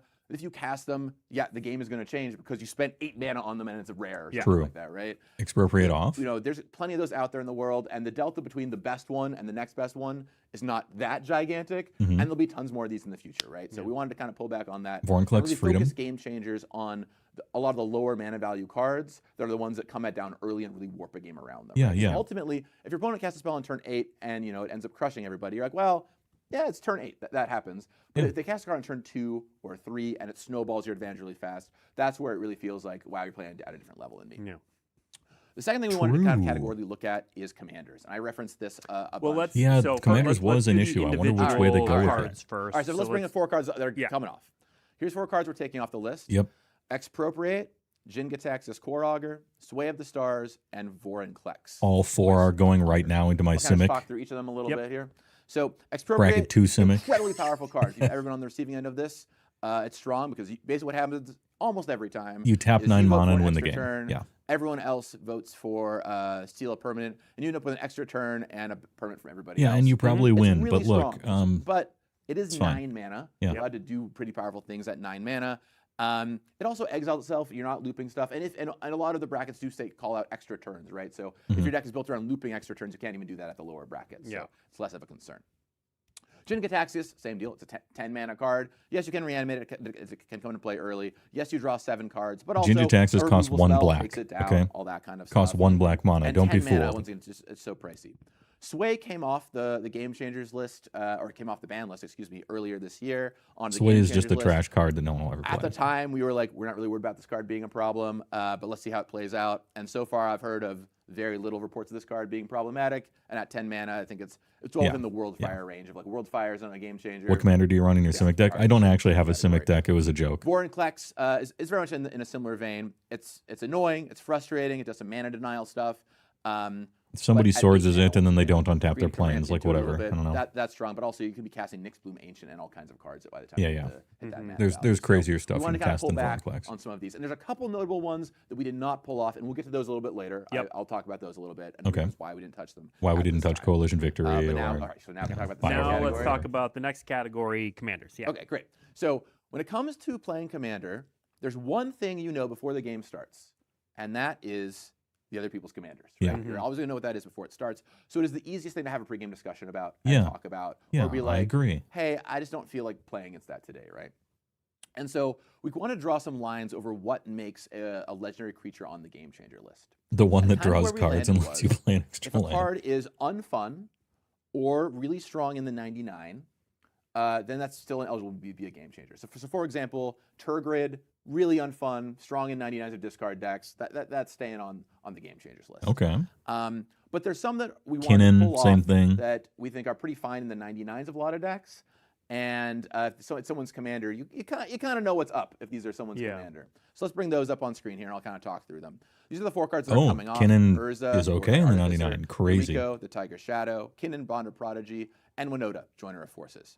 I think I agree with all these, Kinnan but has a lot not of different Kinnan. mana combos that you can Yeah. do. I mean, these are all heavy hitters here. They're all heavy hitters, and these see play in CDH, right? They're very powerful cards. I actually But agree if with your opponent Urza. sits down, their commander is Yuriko. Like that's a great time to prompt. Or, that I mean, conversation, have that Yuriko, beginning pardon conversation. me. Hey, what is your deck trying to do? And if it's the same thing every other Yuriko deck is trying to do, you kind of know what you're in for. And if it's it's actually a really goofy, unique theme, and we tell you about it a little bit, then maybe that's okay for you to. And Yuriko in the 99 is The other thing nothing it's a really like cool what she 99 is card, right? There's in a lot of the people that command would love zone, to have right? this So ninja effect in their 99 of their blue-black deck. Yeah, we that's don't want to fine. take that away from people, right? There's plenty of decks that would be interested in these in the 99. Urza being a good example of it being a really fun and exciting strong card in the 99s of artifacts decks, but not necessarily a game changer. Urza is definitely one I think that probably had the most debate around it, if it met the criteria or not. We're going to take it off at this time, but Yeah, I think Winona, I agree as the well. one that is most on the line, but we thought it was worth pulling these guys off, and now they're free to be in your 99s. The only one I think I really disagree with is is Kinnan. Conversation about what deck you're going to play. So. All right. But it's not a big deal. Next category is not a category. There's also so there's 2 other cards we want to take off the Game Changers list, just because we overshot Kinnan on them to a me little bit is for very 2 much a pretty game different changer. reasons. The I others think not let's so put them much. on the screen. I'll talk about what they are. Urza and is kinda the why second they're coming off. closest, obviously. So the first one is Food Chain. Now, Food Chain has a really strong pedigree history of combos. Yeah. right? Food There's Chain tons of hype, combos with Food Chain. deflecting You play SWAT this hype, they're across, doing and it. You're golden, right? You're good. to They're go. doing it. The thing is, we put it on there just to be like, oh yeah, it's a combo card. We put it on here. But if you're playing with the Game Changer system and brackets, there's already rules around combos governed. Into Yes, what you can be exactly. doing, That was right? my point with it before. So we felt pretty safe around taking Food Chain. If you have off a at this really time, early Food because Chain also there combo, are some it's fair not things to do with in the this right bracket. card as well, and we didn't want to Food Chain have it on sweep. there unnecessarily. Noting that yes, all the rules for combos still apply. So don't build your bracket 2 Food Chain Prosh combo deck. Yeah. That's not a thing you should be doing. Deflecting SWAT is a card that I think we just overshot on a little bit. We're like, Yes. 3 spell, strong, Fierce Guardianship on list, Deflecting SWAT 2. And, it's just not as strong as Fierce Guardianship. Countering a spell is much stronger than being able to. I think neither of only them be able to hit some spells. should Yes, even be you can close get to bonuses if you being use on, but okay. recognition or whatever, a draw spell to yourself. I'm not saying that Deflecting SWAT is weaker in all scenarios than Fierce Guardianship, but it is a card where a lot of the time it doesn't quite work the way you want it to. It right? needs a specific scenario. It doesn't hit board wipes. It does. Yeah. Right, exactly. It's a lot weaker in a lot I of like different didn't areas. splash Also, red Paladin in plays certain a decks because it would non-zero force factor me to too, waste the right? GC slot Red on having Deflecting stability SWAT. is a lot different from blue having a free counter spell on top Yep. of everything else. So It's just we're fun. pulling these cards off today, and those are the cards that are coming off the Game Changer list. That's the entirety of the Game Changer list Big. changes for today. Yep. I also want to call out that we kind of recognize this is we started with a bunch of cards on the list. We had a bunch of cards on the list. Today we're taking 10 cards off the list. Yep. It's a lot of change. We think we're getting pretty close though to what the right list is, and we think in the future we won't have as large scale changes. Yeah. Well, unless we have a strong philosophy change, we want to Okay, have so our commanders less look kind of change like moving this or what forward, have you. sure. I think in general we'll be looking on the scale of a handful of cards, not upwards of 10 cards like Sure. this changes. Mm-hmm. Now, in the again, and this is a future thing because there are no bans or unbans today. But Farewell. is the philosophy still if a card is on the ban list and it Me. gets unbanned, it gets moved to the Right. Game Changers list? Absolutely, that's still the philosophy. I Yeah. think that's kind of just good practice we want to do. Yeah. Let's just always slide that Biorhythm? down. That's Anyone? that's a nice fail safe, and I think it's just the right process to go through on these cards. Yeah. I think it will not be uncommon in some cases for that to happen and to fall off, like Sway of the Stars did today, for example. Yeah. Sway we thought was pretty safe. We unbanned it. It was totally fine as far as we can tell, and we moved it on down. But I think it's still just good practice to go through. Okay. Now, you mentioned earlier, too, that there were some noteworthy cards that were staying on the list that sort of fit some of the definitions you were talking about. And so we're doubling down on them? Let's talk about those. We've got another graphic for some of these. These are 3 cards that were kind of on the line for us, and I want to talk about why we left them on at this time. They almost let Consecrated my, Sphinx was really on the my line. Sphinx we were free. pretty split on if this card should come off or not. Kind of where we ended almost let him was free. 2 things. One, the difference between 6 and 7 mana is pretty gigantic. So we're like, this is 6 mana, not 7. We'll leave this on here for now. The other thing is there's this clone interaction with Consecrated Sphinx, which really is a wacky thing that happens in games. There is a clone interaction, and it happens every time you play it. Yes. It's not that uncommon. You kind of just get to collude and draw as many cards as you want, which is a little funky. But we're interested in feedback on all the cards on the screen. So if you think this card should come off, we'll be looking at it for a future No, I update. think it's We kinda right wanted to be see how on this it. Initial round of changes went over. I mean, Collision Victory I would play does it, fit the but definition of an expensive game changer. It is an 8 mana, 5 color card. Yeah. The difference is it does win you the game instantaneously, and it's very easy to put in any 5 color deck. It also just came off the ban list, and we haven't had that much time with it. Unlike Sway of the Stars, which I've heard very little happening about. I have heard about a handful of Collision Victory wins and it being a pretty big deal in games. So I think this was one that has a decent chance of coming off at some point, but we want to leave on for a little while sure, longer. yeah, that's fine. And kind of that same thing. I think I goes with agree. Panoptic Mirror, right? A lot of the rules around combos. It's govern eminently Panoptic Mirror is answerable whether by it's a problem or basically not, everyone, but it's still as long pretty as you fresh use off an the ban instant list. of It's not any as sort. clear of a move as Way of the Stars. Mm-hmm. I think there's a decent chance all It's three the of these least cards could come satisfying off win in the game world, changer but list, kind of who at some cares? point or another. But we kind of wanted to make this first round of changes, get your thoughts on it. See if you think these Collision cards Victory should too be strong. bumped down to game Kinnan changers. straight in, fine. But yeah, all 3 of these are certainly kind of the next in line contenders under the changes we talked about today. Okay. Wins Now, there instantly is were, a sorcery. as Good we talked name. before the show, a couple of topics that Panoptic Mirror, I just think that group nobody talked really about. touched. I don't think anyone really played with it. Panel discussed. Some of that is still in the works, and we're not going to bring it up today. But there were a few items that I know you want to discuss. Yeah. The first one being Ristic Study, which is always a topic of conversation. So there's kind of 4 things we're going to talk about today and cover in the article. So is the it first now a 2 are about mascot, and that's cards why? that are certainly hot topics in the world of Commander. And the first one being Ristic Study. Mhm. So Ristic Study is a very powerful Magic card in Commander. It has, I think, become near synonymous with the format. Soul Ring, Ooh, is that why? Because it's a mascot now, even though it warps the entire game around it every time it's played? Oh, no. Meme in Commander. This is a really powerful card that can really warp games. I know, especially at some of the higher brackets. Not for can, example, always it's a very warping does. Card. Yeah. It's also an Omega iconic card. It is a card that, once again, when you think of Commander, you think of this card. We talked a lot. We did some early kind of like BNR discussions about what we want to do. And kind of our current philosophy on this card is it's just so iconic and so beloved by a lot of players, as far as we can tell, that we don't want to ban it at this time. But we want to hear opinions on that because over time we've heard a lot of things from the community. I get the impression that he's gonna get some opinions on it. Want to open the hey, over the next couple months, let us know what you think about. Let this us card. know what you think. It's possible that there's a large contingent of people out there at the casual Let us level know what you who think actually about really it. do not enjoy this card. That we just Oh, aren't I'll hearing let you from. know. Yeah. And so we really want to be able to get some extra opinions around this card because if we were ever to take action on this card, it would be a really big deal for Commander, and we don't want to do that without getting a lot of community feedback in. So please let us know what you think. And I'll say, as far as communication channels go, obviously social media is always great. You can ping us on social media. Obviously, the content creators out there will be making all kinds of videos around. Without a these topics second as they thought, become, ban it. Sure. But a great place is our community Discord on the official Magic. Hey, the the Discord. Black Lotus is Whole iconic. channel What set are up we for what are we Commander. doing? That's always a place that you're welcome The to go put Discord's stuff in. being updated today to put to give some channels for these kinds of discussions. So definitely head there today. It'll be set up to tell us what you think about Ristic Study and other changes. And yeah, What I think about Ristic Study is there's a meaningful percentage of Commander decks in the world whose main game plan is finding Ristic Study and playing it. And that's like their entire game plan. Community managers of Wizards of the Coast. Absolutely. Okay, the second card, very much in a similar discussion vein, is many of you could maybe guess it. It's Thassa's Oracle. This is a very interesting situation. Thassa's Oracle, of course, 2-card combo with Tainted Pact, Demonic. Yeah, but the brackets already cover kind of that. the premier win condition in CEDH. So CDH WinCon. when we Very iconic. well, I say we, but this was long before I worked on Commander. When Flash was banned years ago, it was kind of this thing where it was a huge problem in CDH. The whole CDH community generally felt like, hey, we want Flash to go. and it saw Mascot no for play winning the really game. fairly. So it was like, well, it was a decision that made a lot of sense to the rules committee at the time. Like, hey, CDH doesn't want it. It's not seeing any play in mainline Commander. Let's get it out of here. Thassa's Oracle is a bit more of a wrinklier situation. From what we can tell, and we are open to feedback on this, CDH seems kind of split as to if they like this card or not. Some people like it, some people don't. We'd love feedback from the CDH community on this. We really welcome it. And also, we don't have an idea of how much this is seeing play in just really casual games, right? I don't think it is. Is this 2-card combo really oppressive at bracket 3 and bracket 4, which are more casual focused, right? No, because you can't win with a 2-card bracket 2, of combo course, before pulled turn out 6. Because Thassa's Oracle is a game changer So already. it's just not a problem.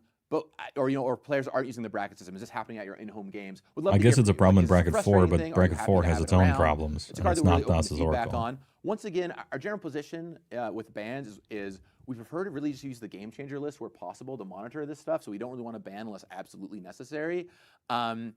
But we'd love to get more feedback on this card. So for both Ristic and Thassa's Oracle, we're definitely currently in the not planning to ban camp. But we really want to hear your feedback on it. Right? It's possible that there's going to be a lot of let them have their opinions that come fun. out I don't over care. the It next doesn't few it weeks. doesn't Folks are infect talking about bracket this and 3, like, no, so we're please, fine. There's a huge upswelling to actually get rid of these cards. So Yeah. Like, we're I don't listening to like you and the listening to card community really. is It's really kind of important boring, but on these things. So I don't think we should ban based on definitely- boring. Definitely something we want to. If we ban based on boring, then All right, the you next know. topic, again, ban another mid-range, long right? time topic Yeah, is... can I intro this one a little bit? Yes, please. Okay, so before putting graphics on screen, I want to intro this a little bit because this is sorry to cut you off, Blake, but No, you're good. this is a long-standing Commander topic, right? This has been in the Commander discourse.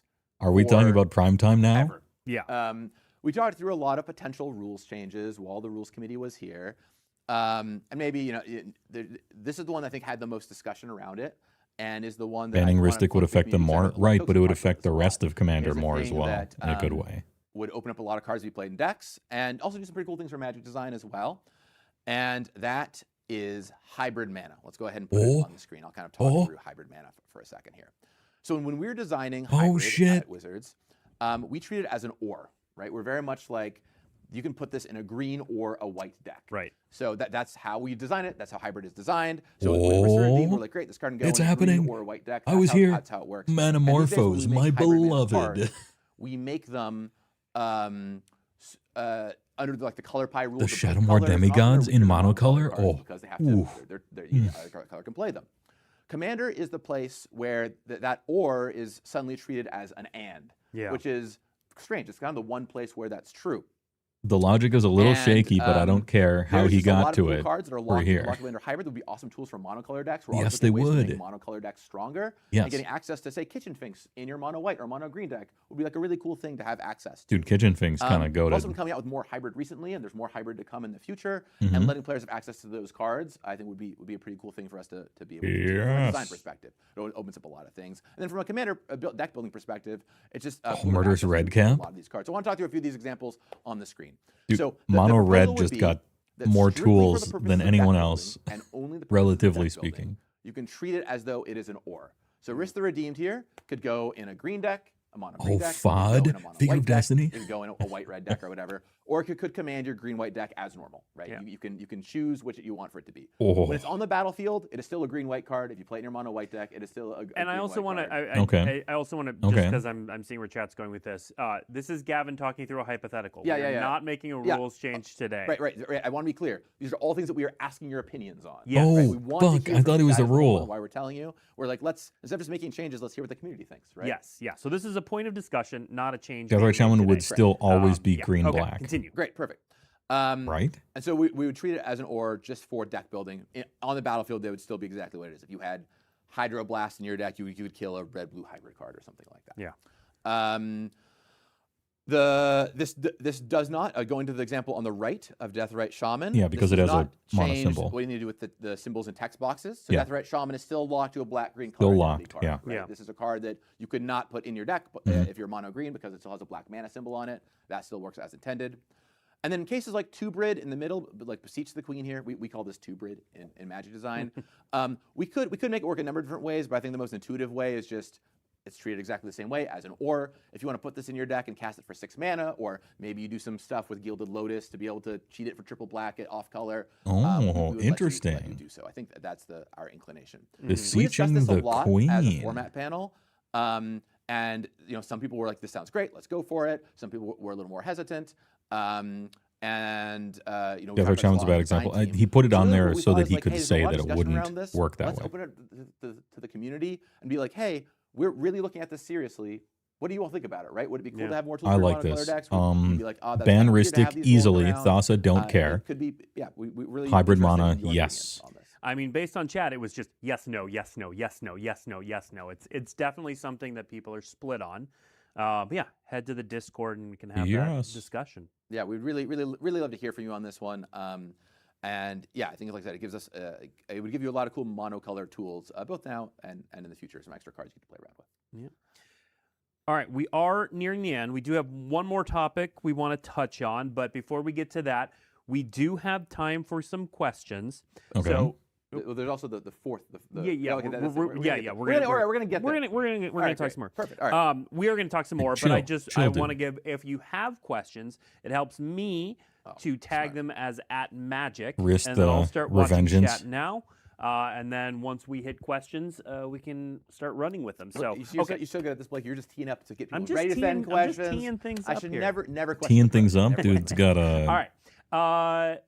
What's our next topic? Got a tea Before we time. get to questions. This is the fourth thing I want to talk about. We've heard from the community a decent amount. Mm-hmm. There's some interest in a sixth bracket, another bracket. Yes. And we talked a lot about if we wanted to do this and how we wanted to do it. Mm-hmm. And kind of there's two places. What we don't want to do is get into like, we're adding a ton of new brackets, and we're back to having like 10 points on a scale. And the more granular you get, the smaller groups there are for each individual bracket. It makes it harder to find games. Mm-hmm. Brackets, those are good downsides. Yeah. But we are very keen on looking into maybe one more bracket. I don't think you really want to go above one more. Yes. And there's kind of two natural places to put it to us. Between 3 and 4, please. Our hope is also that, by the way, with these changes, some of the changes we're making today, like decoupling precons from core, bracket 2, some people will move from bracket 3 into bracket 2 a little bit. There'll be a bit of movement happening there, and a little Gilder and also Baron. The information we gave about brackets. Just a little untapper. There might be a little bit of movement around that might help some people that felt a little stranded. Yeah. So maybe we might not need to add a bracket at all, which is also why we. Hey, I used to play 8. I'm stranded because 4 is shit. But anyway, there's two main places we think we could put it. Yeah. And it's between bracket 2 and 3. Yeah, let's put the bracket. Yeah, there we go. Yep. And it's between bracket 2 and 3. Can we get a and bracket between 4 that bracket doesn't 3 and win 4. before turn There's 8 kind of but two gets to different play things all the happening here. powerful cards? The first, Please. I'll start with between bracket 3 and 4. We've heard from some players they want to be able to play with unlimited game changers. Like, I want to play all my cards that are awesome, unlimited game changers. All these like big, powerful. Have it be cards, real commander and not But I don't CDH. want it to be as fast as optimized Yes, often is, right? I don't want it to be please. like, wow, the game is over really quickly, or Lord Gavin, please. Combos. I just want to be able to play all my favorite game changers. So that's I've heard that a number of times from players. Maybe that's the place we should put it. The other place we could potentially put it is between 2 and 3, right? There's people that are like, well, I want to play with no game changers still, but I want a little higher power level. Or maybe put a different way, I want to play with game changers, but keep kind of the power level of 2. There's 2 different ways you could maybe strike that, right? And so we're interested, if we do add a 6th bracket, kind of where we would put it. And so we're interested in community feedback on, should we add a bracket? And if so, which of those places would you want it to show up in? Because we've seen some discourse around this already, but kind of focusing it on that basic question of, should we do it and where should it go, I think will give us a lot of good feedback. So please, let us know what you think. Bosch in mono red. In general, with this whole conversation is, before we make some big format level decisions, let's get your opinions on them, right? Like, Commander is a community format. We want to hear what the community has to say, right? That makes a lot of sense. So please send us 3.5. Put it on social media to us. If you refuse to fix 4, make the videos. I'm sure we'll give me be a watching 3.5. so much content over the next 2 weeks. I cannot even tell you. So please, I encourage you to have these discussions and bring it back to us. All right, let's move on to some questions from chat. These will be a trip. First question up is about Phyrexian mana. So we talked a little bit about hybrid mana, but we didn't throw in Phyrexian Commander mana. type 3.5. Do you view it the same, different? Any thoughts on Phyrexian mana? We did talk about it. I think we decided that, like, you have to draw the line somewhere, right? Like, Fierce Guardianship should not be able to be played in any commander deck, despite the fact you can cast it for free, right? Yeah. That doesn't make any sense. Well, that's not Phyrexian. And Phyrexian mana is still designed to be that color, right? Where hybrid is very clearly designed to be either color, right? That's how we make all the cards these days. So being able to splash, say, Tezzeret's. Gut Shot in your mono white commander deck feels a lot more trans-aggressive than playing your white-green hybrid card, where it is already intended to be able to go into white decks. Gitaxian Probe every deck. In your mono white deck. So no, we would not be touching Phyrexian Mana at this time. That's fine. All right. Any progress with the silver bordered project? Yeah. So we've talked. So the silver border project is still something on our Please radars. keep silver What I'll border say is, actually, in their if you wanna go ahead and containment pull that field. graphic back up, Rachel's graphic back up. One thing we're really hoping In fact, for build more of a is wall. that with exhibition, that is a great place for a lot of the silver border cards to live. Yes, You that's wanna really be true. clear, like, Yeah. Yeah, Mhm. this is the place to do things that This you is would the- normally do, right? in the If- in the yes, Chernobyl technically there's no silo. features here, but Keep if you have a keep thematic silver one border bordered, to right, the people who zoo. are on Commander, this is the place for it. Yes. We're hopeful that a lot of Good. the decks that would want to use silver border cards will end up living in that space. I know that's not everybody. I know there's plenty of people who are at bracket 2 or even 3 that are like wanting to play with silver border cards. And if you're not familiar with the silver bordered project, it was basically being able to go through all the silver border cards and list out which ones could be just cards you could Yeah, play. slide the in containment that form. dome over. Just Something hope on our Russia radar, doesn't something we're looking at, but we've bomb had it. a lot of other things we've been talking about. So something on our minds, but no update on that today. All right. Any more discussion on banned as commander? Yeah, we talked about it a bunch. We're always wary of how many lists we're creating and how many cards would go on that list. The number of cards that would end up being banned as commander is incredibly small. Yeah. I think it would We're be open to incredibly feedback on large. it for sure. When we talked about it most recently, we were not super interested in banned as commander, but you know, I'm always open to hearing more feedback. What on about it, right? So if disallowed there's a strong in opinion, we bracket, can go for it. right? Just there's so few cards I think that would actually go on that list. Yeah. For example, some folks would argue, hey, just put Urza on banned as commander. That'll solve that. That but would. I don't want to take it out of the game. Some people really enjoy playing that card at bracket 4, even though it's Yeah. not maybe a commander we love seeing as much at bracket So 2. ban it in So, 3 and below. I think it's only a handful of cards that would actually go on that list. I do want to recognize the otter in the room that everyone loves Lutri. I get it. There's a lot of Lutri love out there. The Maybe otter there's in some the other room. options for that card someday. But yeah, I don't think Fable just, of Wolf and just, Owl. just creating a banned as commander list for like 3 cards is really the right thing. to Yeah. do. All right. I'll just read this question straight up. First player in turn order versus fourth player win rate differences are massive. The average fourth player has half the win rate of the first player. Yeah. Whether or not that's exactly true or Oh, a not. it CEDH sure player going to feels bitch about pretty true. their choice at Any smashing a plans to casual address this? format, huh? Well, I'll say we actually did talk about this during the summit. One of the I'll admit reasons that, CEDH as it turns suck? out, 3 days is not nearly as much time as I thought. Like we had so much to talk about and dug into these topics so deeply, we did not get to fully talk about that. But it's something that was on our radar, and I want to shout out. I think it was specifically Deco on the group. On the format panel, who was like, "Hey, I really want to make sure that we talk Blade about Historian this." Mono Red, Boros Especially at, Reckoner, like, CDH levels. It's a much larger deal. Spite Mare. So it's something on our radar. We talked about a number of solutions we could look at some points, ranging from, should there be like extra mulligan bonuses or whatever, but certainly nothing anywhere close to fully baked or anything we'd want to talk with you about. Every this good time. hybrid card just So no, I have doubled in nothing for you at price this on time, but I'll say it TCG is on our Player. radar, and something that I think we know is noticeable at the higher levels of Commander. All right. What is the timeline for when feedback might lead to decisions? For example, when might there be a change made for Ristic study? I mean, I'll say we were discussing this right before the show. Actually, we've got some dates in mind, and we'll call it Q1. A Lamau Ambassador, you are 2026 100% right now, correct. but we're still finalizing exactly what. How does it feel to be so Yeah, I right? think in the article I say You're just you'll know so before the end correct. of February. Yeah. Which Must be a burden I almost. think that's pretty reasonable to say. To be so right. Maybe Blake will check the dates and be like, actually, that Gavin, that was wrong. It could be but January, it could I be don't think so. February, but it'll be in that space. Right. So basically, I guess for a timeline for us, what we're looking for is I know. Dude, how I want some Wheel of Sun and Moon. Can I get some Wheel and Sun and Moon? Oof. And especially over the next week, and then we'll be looking at it all a bunch. Atlas We Stones. will talk about it over the next month or two, and that'll prime us up perfectly to come back in January or February with any changes we want to make. Right. I will note, so just a little plug for some of these things too. There's a Command Fest in Las Vegas this upcoming weekend. There's a Command Fest in Tacoma, Washington the weekend Master after. Warcraft And then I based. forget where they're at, but there's 2 Command Fests. It's a classic in the Sunforger first week tutor. of December as well. Those are going to be good places to try some of this stuff out and then come back and tell us about your experiences. I think one of them was Command Fest in Australia. So shout out to my Australian homies. There you go. Yeah. All right, let's see. Would hybrid changes include DFCs like like Archangel Avacyn and Mono White? DFC. That's an interesting discussion. I want to keep the focus to just hybrid at this point in time. That is not a change we're talking about making. it's interesting. It's an interesting one. I think that is one we could talk about more than Phyrexian, but I think there's a lot of cards you could potentially talk about. I think maybe keep it to just hybrid, where the cards are very much designed for like, it literally has a white symbol partially on there as half of its mana as an optional mana cost. Yeah. I think is where we want to keep that discussion. I don't think I want Beseech the Queen. Hybrid is, I think that one is weird at this time. I'm going to be honest. But the others I agree. Any thoughts about splitting CEDH and Casual Commander with different ban lists? You know, that's something that has been discussed, right? I think we're pretty interested in having all of Commander under one umbrella and not creating just tons and tons of different lists. Agree. But it's certainly been discussed. Okay.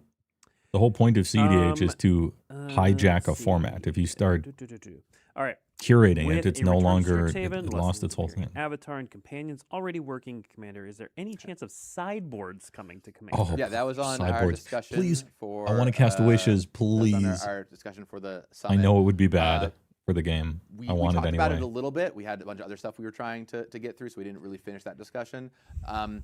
There's a lot of logistics that come around with the sideboard. Some things include Dude, Living Wish. Oh, if we allow for wishes to work in Commander, it means every Commander deck to be optimized should have a wish board. Because Yes. what if you 100% what if radiates a cunning or whatever, plays Sway the Star? What's that card?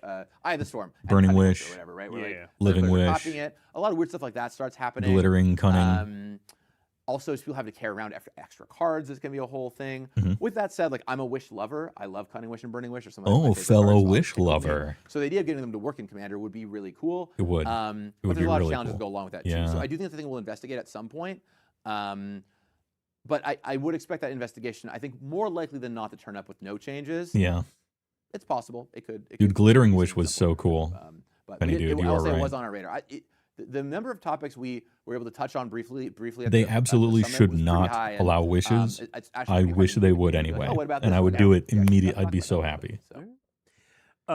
We'll stick with the color conversation. Just make it so they search for cards in exile. They used to be able to do that before they changed the rules. So, using like a flooded strand in your blue-red deck. Used to be able to Cunning You know, Wish for a one card that's that you really exiled important with. is that formats have rules, and Force also there's Will. going to be cards that feel a little weird within those rules. Yep. But you can't start making exceptions for every single card. So hybrid, like, is a thing where it's like categorically, it's easy to look at and be like, this mechanic, this mana symbol works in a certain way now. But if you start looking at lessons in fetches, EDH, well, good what about point. Urborg? What about Vrilla. Yavimaya? What about like Yep. all these? Should Kurdape be only allowed in green-red decks? And then it's a path No. that makes things a lot more No, confusing. I disagree with that. And we Yeah. don't want to walk down that. So Yeah. no, I think there are no plans to change Good. that part of how things work. And overall, like, and I end the article with this, and you'll see when the article goes up. Commander's awesome. They should Like, limit doing great. fetches We're to really on happy color with only. this Somebody shoot Commander. that guy. We were looking Somebody at shoot that a guy. handful of small tweaks and changes, but Kind of like, purple name would say such a thing. I don't even want to make things overcomplicated, and I think the Kurdape, the Kurdape thing, the flooded strand thing, whatever, does that to some degree. Okay. I do see a question we can answer pretty quickly, asking about changes to the Game Changers list. Yes, we made changes to that list today. It was only cards being taken off. Yep, and that'll be an article that goes about 11 a.m. Yep. So in about Alright. 15 minutes. that'll 15 be. minutes. I got the web page open. I'm like I've seen a F5ing. couple questions Drone about dispatch. any discussion of Planeswalkers as commander. No, Yes. Get we out had of my a lot of face. discussion around Planeswalkers as commanders. the vehicle thing was a I did not get mistake. into it in the article because frankly, the article was getting along and I wanted to keep it focused. Please That's why no. I might get into it another time. But I'll say that the TLDR of Planeswalkers as commanders is that the doing future ones and tagging them with things like this can be your commander, maybe even looking at other alternatives Mhm. for what that could look like, a symbol on the card or something, who knows? Could be a thing that we would talk about. But making all Planeswalkers commanders the group had a lot of concerns with it. I'd say that the format panel was The group had a pretty lot of much concerns near unanimously about against 3 doing that. fairy as my And, commander. We really wanted to listen to that, right? We wanted to have that conversation with them because it was a thing that Blech. at Wizards we were like, wow, Planeswalkers are big to our game. It would be interesting doing this. But after hearing the format panel's concerns, Hey, here's my commander, we everyone. decided, Oko. to kind of take. Are we this having fun yet? seriously? I think some of the concerns, just to let people out there know, one is that just how much life it takes out of the game, right? It makes everyone's Yep. game take longer. And that gets compounded by the more planeswalkers you have, right? Imagine sitting down at a table with 2 or 3 planeswalker commanders. That's a ton of life being taken out of the game, which makes the games take a lot longer. There's a handful of older ones that would be pretty big problems. We'd have to kind of touch right away. That's a big issue. You'd rather have them ban all planeswalkers from the game it than, also incentivizes make them as commander. Board sweeping decks, right? If you're playing planeswalker commander, the best thing to do is fill your Lily deck on with it +1 9 every board turn sweepers, which forever. also makes games take longer. So that's It's just the a new handful of braids. many arguments that were made, but there are no plans to do that at this time. Although, once again, seeing more planeswalkers that are designed to be commanders in the future is very much on the table. I think you'll see. When you're plenty of, designing the like, card, this is write your that commander little effect, sentence, and then we're future good. Magic. Right. Just And not if one is directly too against strong, planeswalkers. whatever, you can ban it. That'd be over 300 cards becoming commanders, which would be one of the biggest changes in the history of Commander. Yeah. It's a pretty big deal. All right. I've seen a number of questions in this space about the number of turns, specifically its effect on aggro and Voltron. So I'll read this question. So aggro and Voltron decks are already very disadvantaged archetypes in Commander, and being unable to knock out a player until turn 6 in bracket 3 feels very restrictive. Don't make 3 fairy Is there any chance this restriction will be revised? I feel this pushes an already battlecruiser heavy format further in that direction. It's definitely true. We talked about the Voltron thing a little bit when we were making this graphic. We made this graphic to be directions for what we expect to show up in that bracket, right? Nothing is hard and fast. You can always talk with your table and be like, hey, I've got a more aggressive deck. I've got a Voltron deck here. It's capable of doing this. It's a great thing to be Oh, able it to does talk say about. before This is anyone also- wins or the loses. It article goes doesn't into this a little say. more, but like it's not like if your deck ever does this, it's ineligible. Yeah. It's like this is what you should expect to happen. Obviously, combinations of cards or perfect draws with soul rings or whatever can allow for sometimes wilder stuff to happen. In general, I will say though that the majority of Commander, people do want to play a game that has some length to it and not die super fast. So I agree. Aggro decks are disadvantaged in Commander, and they're not as widely played. But there's not really a lot of. That's kind of just true in the format in general, and kind of what people expect. So when people sit down to play, a lot of folks would be bummed out if they died, but on turn 5 in bracket 2 or 3. So I agree that is Packs disadvantageous. banned except in 5 because you can lose. Yeah. But that Turn is 1 Pack of the Titan. Oh that no. is kind of the nature of those archetypes. Yeah. Any chance we'll see more Eminence cards? Hopefully not. Well, this is put my designer hat on here. Eminence is really powerful. It's really powerful. Yeah. It walks a fine, narrow edge. We did do one more after. And to be clear, I created Eminence, so it's my fault. We did do one more after. Shit, I used to have C17, respect with for you. The Knights Precon with March of the Machine. So it's not impossible. That card I think worked out pretty well. But even then, that card is not super strong, and it is a very popular commander for Knights. So I think you could see some in the future, but it'd have to be a very, very, very careful design. I have a Very couple careful. ideas of fun Eminence things we could try. So don't count Eminence out. Here's a just fun yet, Eminence but I don't thing think you it could would be try. fun. Ban the current Eminence All right. ones and never make any Would there be more. any chance for poison counters to be more than 10 for Commander? This has also been a long-standing No. discussion. Yeah, I think it's a long-standing discussion. No, 10 poison's think fine. Maybe there's kind of 2 challenges with that. No. I'll say the big one, which is I love adding things into Commander. I love being like, for example, if the hybrid change were to happen, you just get a lot of new tools to play with. That's great. I love unbanning cards. You just get more tools to play with. That's awesome. Something that really, really makes me skittish, I think makes a lot of people on the forum. Does Infect need to be is when worse? it's like, hey, your deck no longer works. Yeah, who Hey, plays The Infect? thing that you put all Basically this time no and a lot one. of energy into What does do you not mean? function anymore. Yeah. And a lot of people have built their poison decks very carefully. And if you suddenly raise that cap to 15 or whatever number you choose, it dramatically alters how your deck plays. I'll give you a great example. Maybe I'm out of Another touch. thing we I talked a lot feel like about no at one the summit plays was commander Infect, damage, really. right? And commander damage is this Like, extra thing you have poison to is so track. rare It's not 'cause it's not bad. everyone's favorite thing to do. A lot of times it's like, I just don't want to deal with this. But if we were to suddenly say, hey, commander damage is removed, that's a whole category of deck, right? Voltron strategies that just stop functioning, or at least function at the same level. So I think, to be clear, I think we can look at other changes to commander damage. We have maybe some ideas that we'll talk about at some point in the future. But we don't want to just take away people's decks' ability to function. So for that reason, I think the poison change is less likely. I think we could talk about it. The second point I was going to make is No, it's if we the ever do Phyrexians poison who as are a wrong. major set mechanic again, like we did with Phyrexia All Will Be One. I think we could talk about that a little bit more, but not at this time. Yeah. I will note, I'm seeing a bunch of good questions about Magic generally, or competitive play, or different cards and stuff. We are going to focus on Commander just because we have Gavin here and we have so many questions on this very topic. Not to say any of your questions about anything else are not good questions. Yeah, I We're agree. just going to focus on Commander today. Some people win technically with Yeah. Infect, but not really in an Infect Let's deck, see. and all those win cons are like worse Cat's moving too fast. than for a me to bunch of keep up other with it. stuff you could choose. Are there going to be agree. any changes or more detail to the no mass land denial rule? Not all land denials are the same strength. Some are much easier to deal with, like Harbinger of the Seas. Yeah, we. I think in the original article, if you go and look at the original article outlining brackets, or on our website now, actually, some folks. I don't want to call this out, by the way. This is in the article too, but some folks have been asking for like a source of truth of the newest version of the brackets. There is actually a piece of our website on the Commander format page on the daily MTG Some people website are looking for a source of truth. That has all the current Tune bracket into rules there, HeyWoah and it'll be on updated Twitch. shortly after You'll the article find goes the live with source the of updates that truth. we've made today. And I think if you go look at both the original article as well as that, it'll have some information around mass land denial.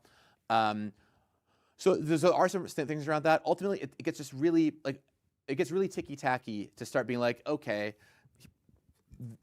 here's all the different rules you should look at for what makes a mass land denial spell. Blood moon effects that are on creatures are fine, right? It's just you start going down this well, and it becomes very hard to track. Yeah. We want to try and make it not feel a ton like homework.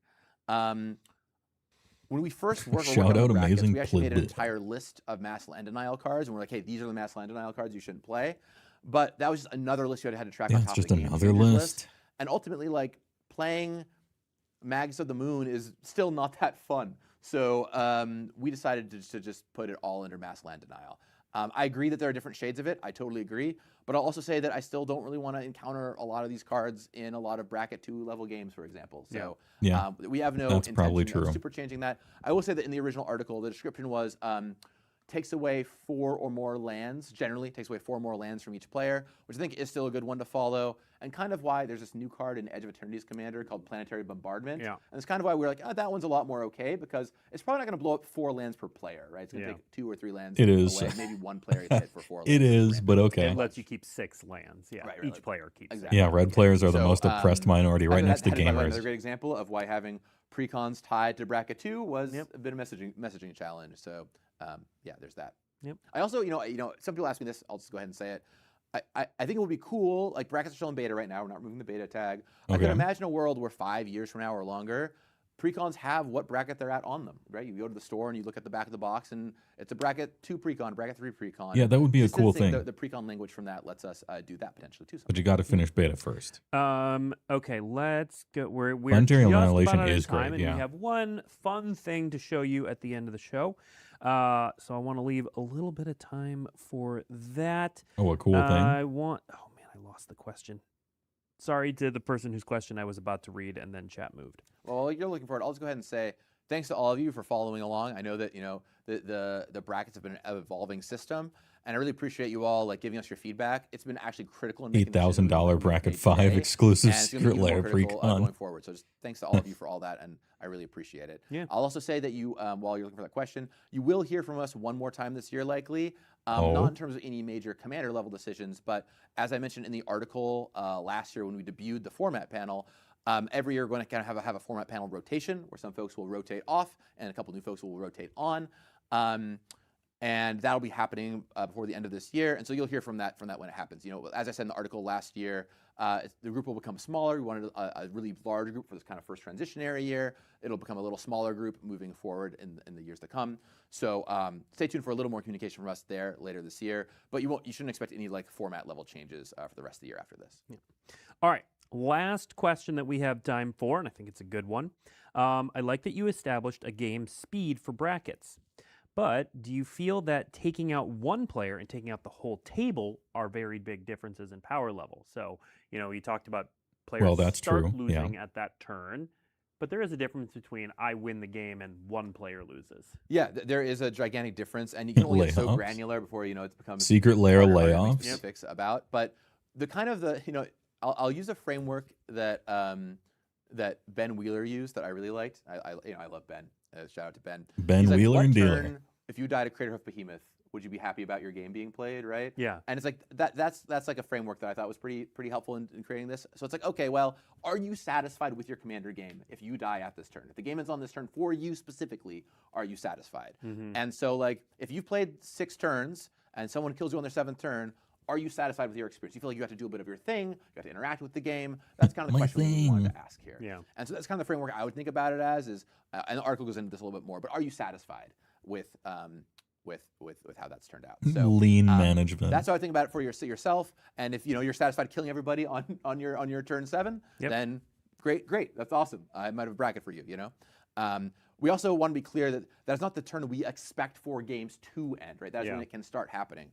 I do not want to say every bracket 3 games should start ending on turn 7. That is not the intention. How they're going to do on it. turn 7. Unfortunately, What time would you be satisfied if you that's what they're going to do. Okay. So this is a license to It's kill. our first time rolling out this. We heard from a lot of people out there. They wanted some kind of turn indicator. Yeah. Kind of what I found is some people are like, I could never tell you what turn my game ends on. And some people are like, I know exactly what turn my game ends on. And so we're all about giving tools to people, right? And like anything else in the arsenal of Commander brackets, this is a tool in your pocket. That's why bracket 4 sucks. You are sitting down to play. That's why everyone plays Ristic Study in bracket 3. I still see more fantastic questions, It's thoughts, because feedback, as soon as all you that write it stuff down, in that's what they chat. will do. We would love it if License you would to head kill. the Official Magic Discord and share some of those thoughts there. Share them with us on social media. I know Gavin reads everything. My turn is Sylvan Library every turn for 15 minutes and killing myself. A couple Hell other yeah. things. Again, as I said, there's Command Fest Las Vegas this weekend if you want to check that out and are able to get there. Next week, we have a big Doesn't say a show dog because we have can't the play Commander. After the debut show If I die and it for ends up being halfway through the Last game, then the game Airbender. sucked. Yeah, it's gonna be that's awesome. that's actually exciting true. set. Super exciting. So the debut It is doesn't next matter what turn it is. Tuesday. If you die and the Before game we keeps get going for an to hour, that we sucks. have one short video featuring my former co-host, actually from this very show years ago. So let's hand it over to Steve Suneman, see what he has to say about Secret Hand it over to When Steve Seaman. working with a partner on Magic products, it's important we take into Whoa, consideration chill. their Okay, wants audio and balance. Sometimes that means making sure that the talent depicted on the card is Bro, chill. okay with how we're depicting them. But that can come with some challenges. Hello, my name is Green Sleeves, former Planeswalker, current Oh, Play-Doh. Dominaria, Play-Doh Commander. and the star of the Universes Play-Doh Beyond Secret Play-Doh. Star is a strong word. I'm not sure I would say that. It's Well, not taking Kojima. time away from my work in the Whispering Woods Big was Kojima. tough, but Why to I Kojima? found the Secret Lair team a delight to work with. She was interesting to work with. I didn't think an ages-old elemental would be so particular. Oh, well, I think you need to just make my hair a few shades greener. I mean, it looks pretty accurate to me. We have Kojima at home. Remind me, which one of us has 3 novels written about them? I'll change the color. They wrote Perhaps 3 one novels of about that us is character? Working with newer faces on the scene, like Wormcoil Engine, Academy Manufacturer, and Polyraptor. Getting to mentor Damn, them that's some was a Neverhood shit really if I've ever great seen it. Experience. Oh, they were way easier to work with. Especially the Polyraptor, and the second Polyraptor, and the third Polyraptor, and the fourth. Lending my talents to the Secret Lair team was a really moving experience. Unironically, the source clips that I'm given to make It was promos out of, frustrating. It was frustrating. embarrassing. Oh, but it was all worth it. It's a really great Secret Lair draw. Corpo cringe.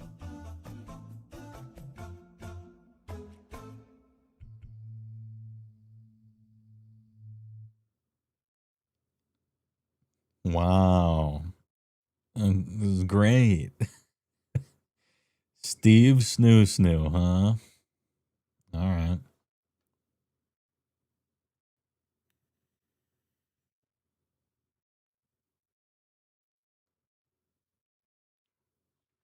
Aren't they kind of holding Extra Life hostage by making the Secret Lair suck, right?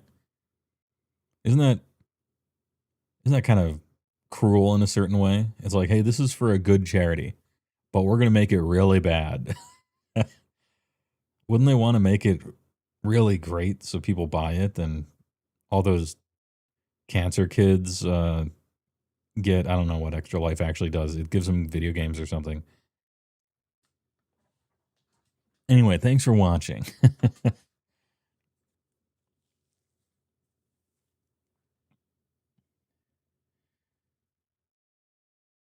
They make the bonus card cracked to up the FOMO. Oh, okay. I'll have to look into the bonus card then. I am refreshing the page over here.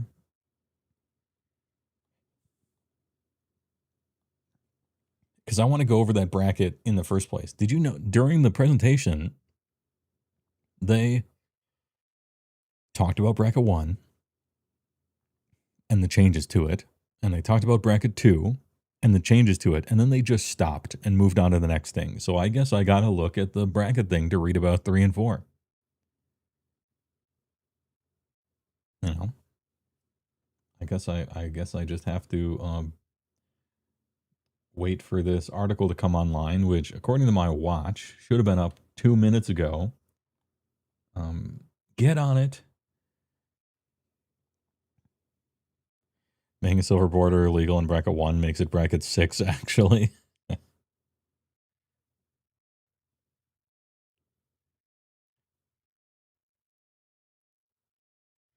Sheldon asking the Tylenol people to just talk to each other was an eternal mistake. No, it was great.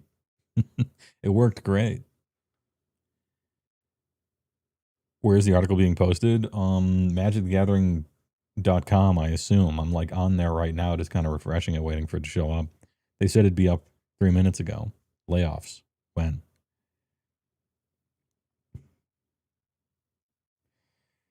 Seems like most of these changes are slightly for the worse, but they also potentially tease changes for the better in the future. Let's see. Well, we'll go over it, I guess, when it's all in front of me. I like the game changers that came off the list. Those were all great. Those are all good.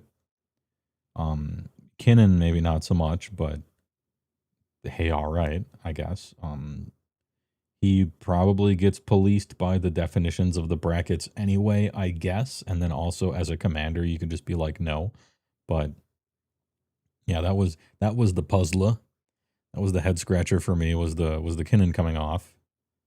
Arguably Urza, but for sure Kinnan. The potential hybrid mana thing is fucking hype, actually. Incredibly hype. Particularly for red, but only because relatively speaking, red suffers the most from the nature of commander. A lot of cool shit just got unlocked for mono red, that's for sure. Hybrid would be hype. I will suck the marrow of hybrid cards. Dude, Vexing Shusher? The Shush Man? Are there any hybrid cards in red that give him fucking card draw, for Christ's sake? Possibly. I'm not thinking of any right now. There might be a Monodork or two. There might be one or something. Monomorphose Winky Face. Dude, Monomorphose is, I wouldn't call it draw, really. It's more like replacement, but Monomorphose is a good one. Noggles Rise Up. And Lorwyn Eclipsed showing up, Chorf Enthusiast, yeah. With Lorwyn Eclipsed coming up, getting some real sauce. Gyruda in mono blue or mono black, interesting.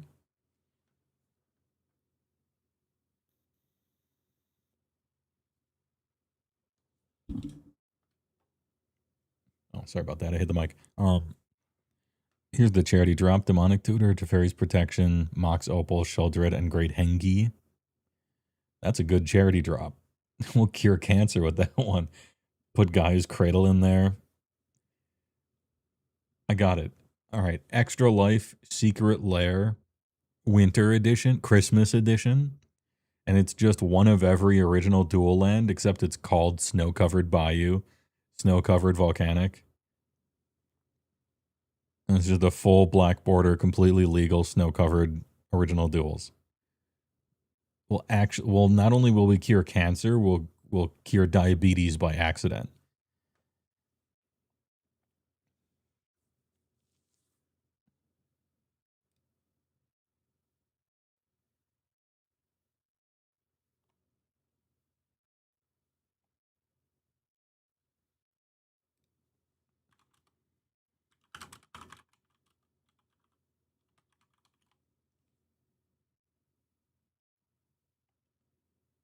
When is this shit going live?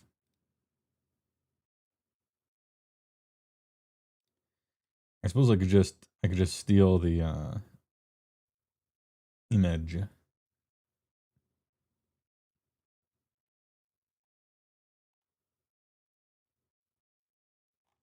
But the article is still not up as far as I've seen.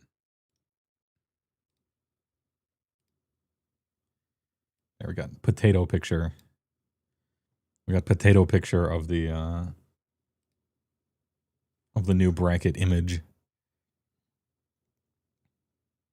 Make-A-Wish kid wants to unlock the reserve list. He gets to be on the reserve. He gets to ignore the reserve list for the last 3 months. You know, go out with a bang. Comes in tapped unless you stand up and say McDonald's with your hands up.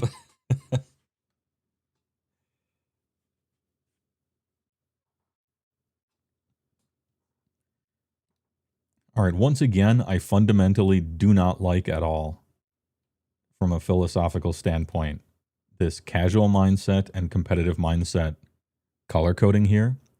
There should be, and I mean this, absolutely zero red anywhere on this entire thing except only in CDH. That's the only thing that is competitive at all. Optimized should still be fully casual. I will die on this hill. And the fact that this red seeps into 4 is the thing that makes red shit, or 4 shit. Personal opinion's mine, I guess.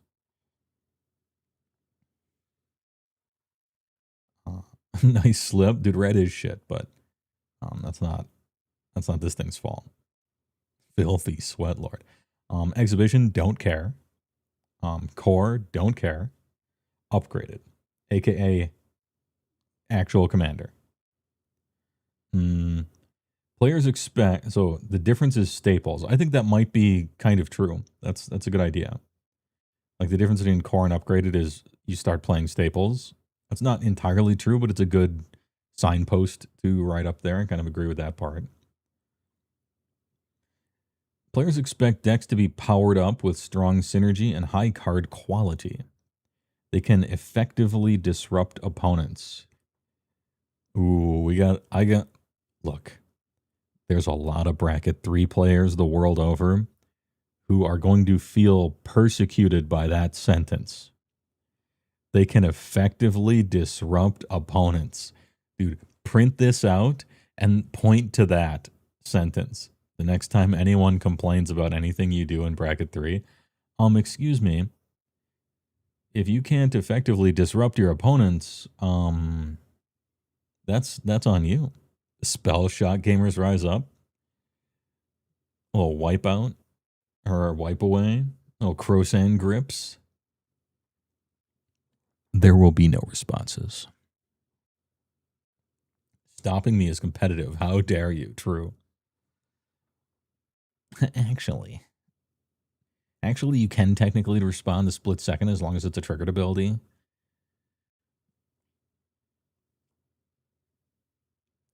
Players expect win conditions that can be played from hand in 1 turn, usually because of steadily accrued resources, as opposed to win conditions being incremental, telegraphed on board, and disruptible. Okay, interesting little change there. Crosan Griup.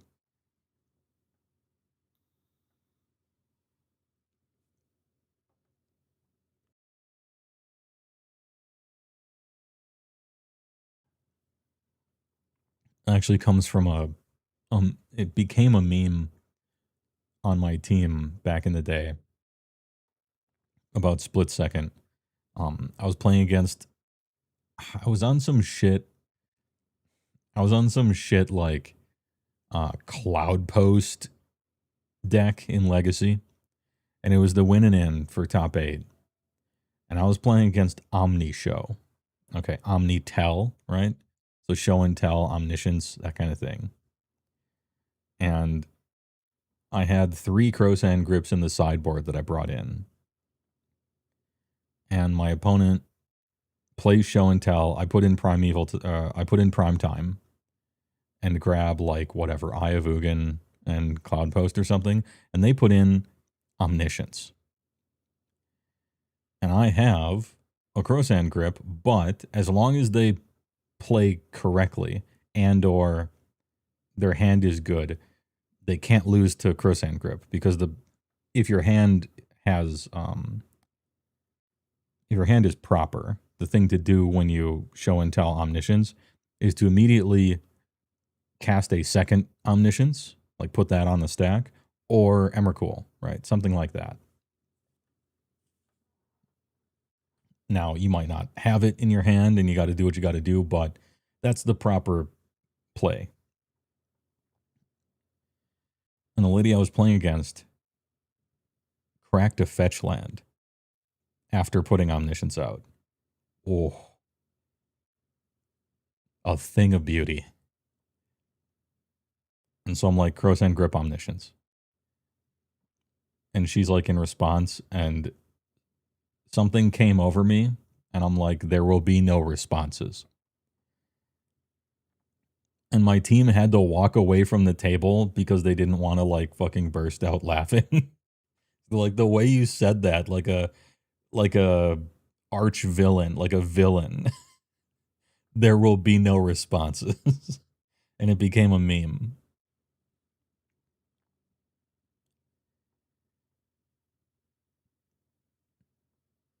Anyway, turns out not what you want to do. Now you know the deep lore. And so now every time anyone casts a split-second card forever, they always say, there will be no responses.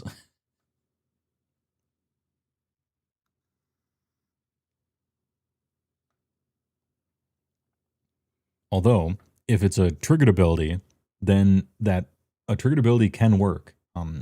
It's just players that can't do stuff, but triggered abilities do go on the stack. So for instance, back then, if you were playing against Counterbalance Top, and you had the Crowsand Grip for their top, or whatever you're trying to get rid of, right? It became a skill for a Miracles pilot to make sure they were floating a 3 on top post sideboard as often as they could, so that they could flip it over to a Crowsand Grip. Because that would still work.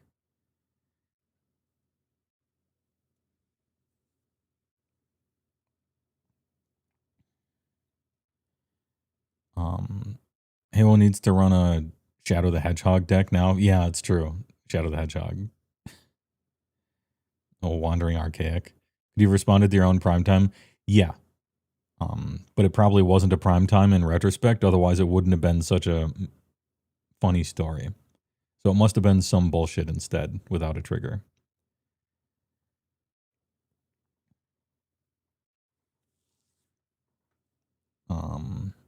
Bracket 3. Gameplay to feature many proactive and reactive plays. Look at that. They're doubling down on it. Absolutely doubling. Can effectively disrupt opponents, and it has many proactive and reactive plays. And the game takes at least 6 turns before anyone wins or loses. Not just like win, but 6 turns before someone loses the game. 0 to 3 game changers, no mass land denial, chaining extra turns, 2-card combos before turn 6. And the 2-card, look at 2-card combos, right? It now has a little extra sentence down here, right? And that is game enders, lockouts, or infinites for 2-card combos. Game enders, lockouts, or infinites. Which means Basalt Monolith, still banned. Well, actually, no. Basalt Monolith is fine. I was about to say you can tap Basalt Monolith for 3 and then pay the 3 to untap it, and you can do that infinitely. So it's an infinite combo, although it doesn't matter unless you have something else to affect it with. But that's not a 2-card combo, it's a 1-card combo, so apparently it's fine. Never mind, we're good.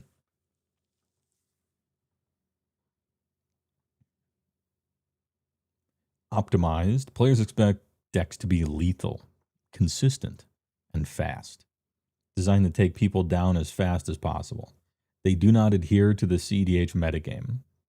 But the decks are basically just bad CEDH decks, and they'll pub stomp literally anything that isn't a CEDH deck, thus ruining the entire bracket completely. Win conditions to vary from archetype to archetype, but can end a game quickly and suddenly. Yeah, that's fine. Gameplay to be explosive and powerful, featuring huge threats and efficient disruption to match. Yep, that's great. To play at least 4 turns before anyone wins or loses. I would prefer that to be at least 6. It's a little fast to me, but hey, all right. One of the things I hope they do is to split up 4 into Fun 4 and Pub Stomper 4.9. I hope they do that. If they're not willing to save 4, then at least give me a 3.5. I feel the number of turns on these is a little low, all of them. I would have gone at least 7 on upgraded, and I would have gone 6 on optimized. And core, instead of a number of turns, just an amount of time. Like at least an hour, at least 2 hours, something like that.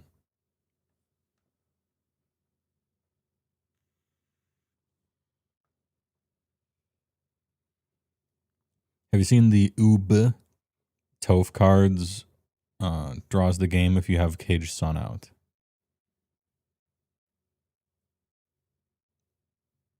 Caged Sun is the one for 6 that as it enters you name a color.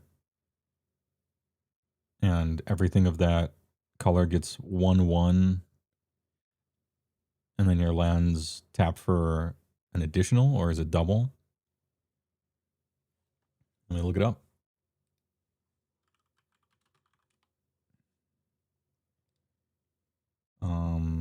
Choose a color, creatures you control get blown whenever a land's ability adds 1 or more mana of the chosen color. And additional, and then Toph is the one that turns non-token artifacts into lands, but it doesn't give them the ability to tap for mana. And you can Earthbend or whatever it's called. Toph is a interesting, really interesting Magic card. Fascinating kind of build around me sort of card. Our lands, in addition to other types, they don't gain the ability. At the beginning of your end step, Earthbend 2, target land becomes a creature with haste that's still a land. Put 2/1 encounters on it. When it dies or is exiled, return it. Tapped. Okay, so Caged Sun would become a land, and you would put 2/1 counters on it. It would gain haste. It doesn't have the ability to tap for mana, but it's a 3/3.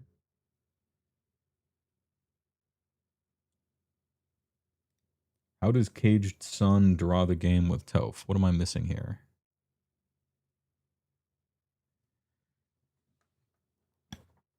Merc 1987. What am I missing with this Caged Sun draw the game thing? Because the Caged Sun gives you the mana, and Toph makes it a land. Any land you tap for mana has caged mana give you additional mana, which is a land, so it gives you mana.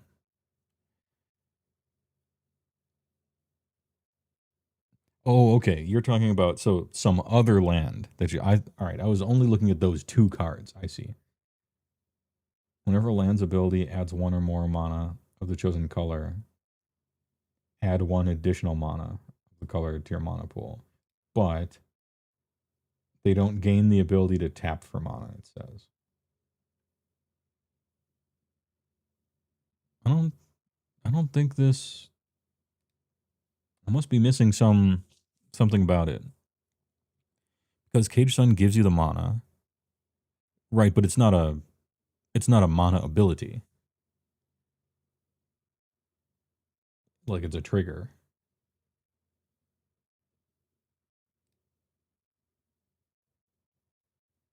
It's not even a replacement, it's just a trigger. Any land you tap for mana has caged mana give you additional mana. Which is a land, so it gives you mana.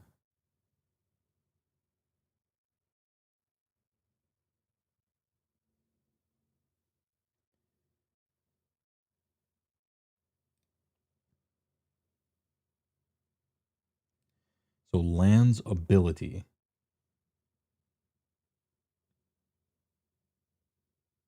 So it is a land's ability giving you mana whenever. So the triggered ability is indeed an ability.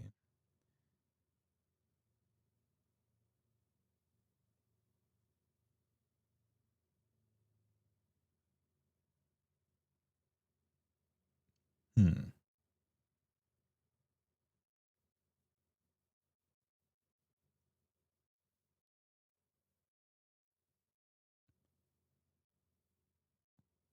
I might have to. There might be some weird layer thing. Cage Sun sees itself give you mana and gives you mana.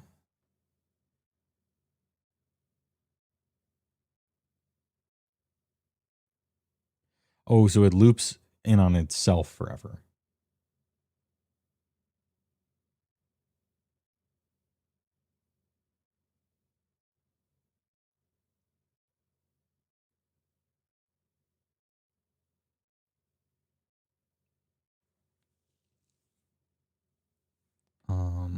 Well, okay, so here's my question. Forget about Toph entirely. Why doesn't just Caged Sun loop forever?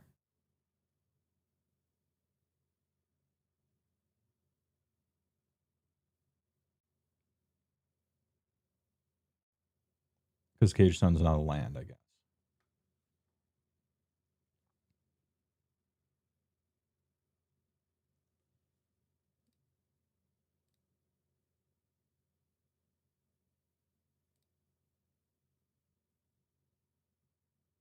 Is there any Oracle text I can read for this? Whenever a land's ability causes you to add one or more mana of the chosen color, add one additional mana of that color. Okay.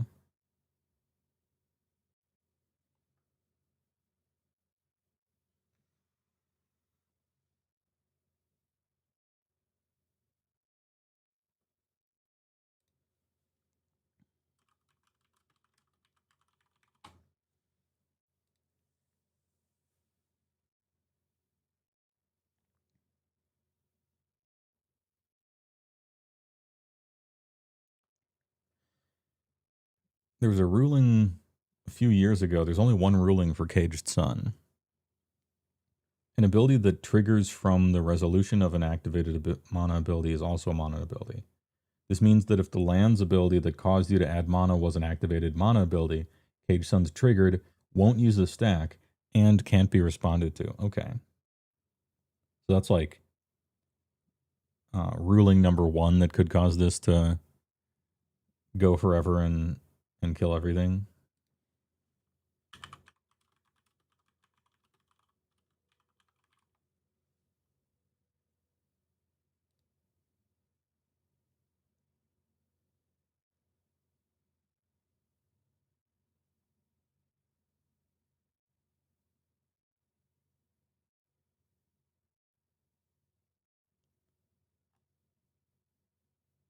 Yeah, I was wondering if maybe the piggyback wasn't a mana ability, but it indeed is. So I think it would. I think it would just kill everything. The game really would probably draw out. Neat.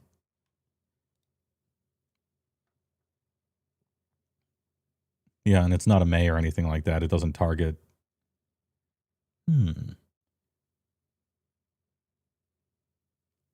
Oh, somebody else had a message, but they deleted it. I think they were asking whether these brackets were a real update, and they are. Yeah, we just watched MTG Weekly on it. Also, just play Mycosynth Lattice because that would work too.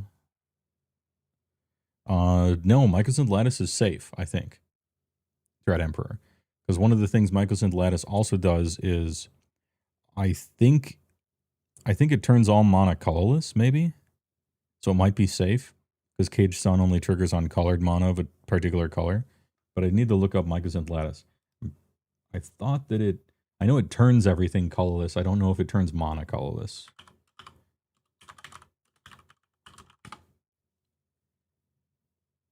All permanents are artifacts. Cards that aren't in play on the battlefield, spells, permanents, are colorless. No, yeah, players may spend mana as though are mana of any color, but it's not colorless. Okay. So Mycosynth Lattice would also do it if it made Caged Sun a land, but it doesn't. All right, interesting. Yeah, lets you spend mana of any sort. And then play at least 4 turns, which I think 4 turns is entirely too short for anything like Commander, but that's just me. And then CDH, everyone knows what to expect. Just play the best thing you can. And CDH, look at all the problems that no one ever has with CDH as far as everyone being on the same page. This is the difference between competitive and casual. In competitive, it's not a problem. It couldn't be simpler, right? It's so easy. Simply play the best thing you can. And that's it. Like, just play the best thing you can. That's it. And then casual. Just words, words, words, words. Everyone complains about it. Words, words, words, words. I think we need an extra bracket. Words, words, words. It's so hard to define casual. Basically impossible. It doesn't mean you shouldn't try, but it's basically impossible. And it's so difficult. And it needs so many extra community, social, this light ruling or that light, or we talk about intent now and don't do this and all this. And still it's not perfect. Arguably not even good for some of the brackets. Competitive, just play the best, right? Just try to do the best you can. Look at the ban list. There it is, right? It's so easy. But that's the nature of it. It's hard to do. Have you talked about the potential hybrid mana changes? Yeah. We were kind of talking over them during it because we were so excited. I will be letting my feedback known. Hybrid, damn, that's exciting. I'm looking forward to that. I hope it goes through. I hope the people rise up and they're like, hybrid, yes, because that sounds awesome. Really breathing life into a lot of colors for me and cards. So far, I don't know. My sphere of influence is small, but it seems to be universally excited about it.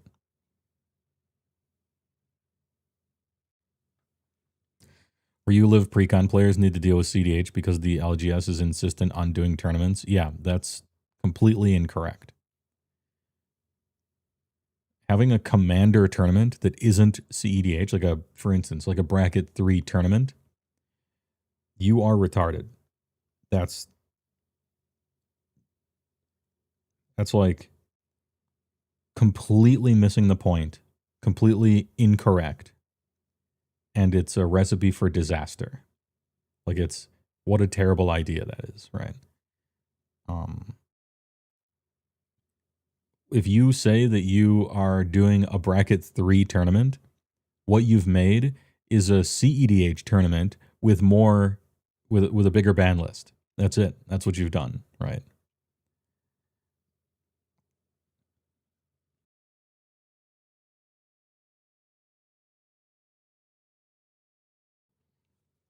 You got your Rube Goldberg device.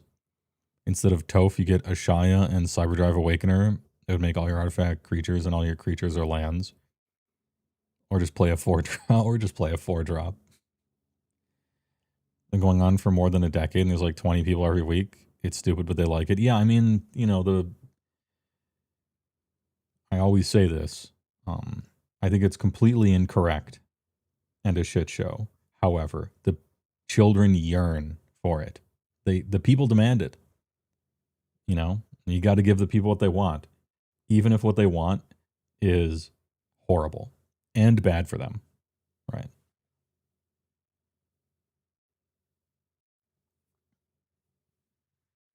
Kikas Jikas killins, yeah. People on Reddit were being miserable about the hybrid mana change because they hate whenever WotC changes anything about anything, but you're super excited, Kiora Behemoth. Beckoner, my beloved. Dude, the only thing I'm a little hesitant about is Beseech the Queen. That's weird. Letting truly like a mono black card just go in literally anything. I don't know about that, but I agree wholeheartedly about all the other hybrids. I'm very excited about it. I'm sure surely you can find someone who's against it, but I think the people are going to rise up and make their voices heard on that one. Hopefully people rise up and make their voices heard and we get to ban heuristic study as well. That'd be great. That'd be a great thing for the game. I'm less hopeful about that one though.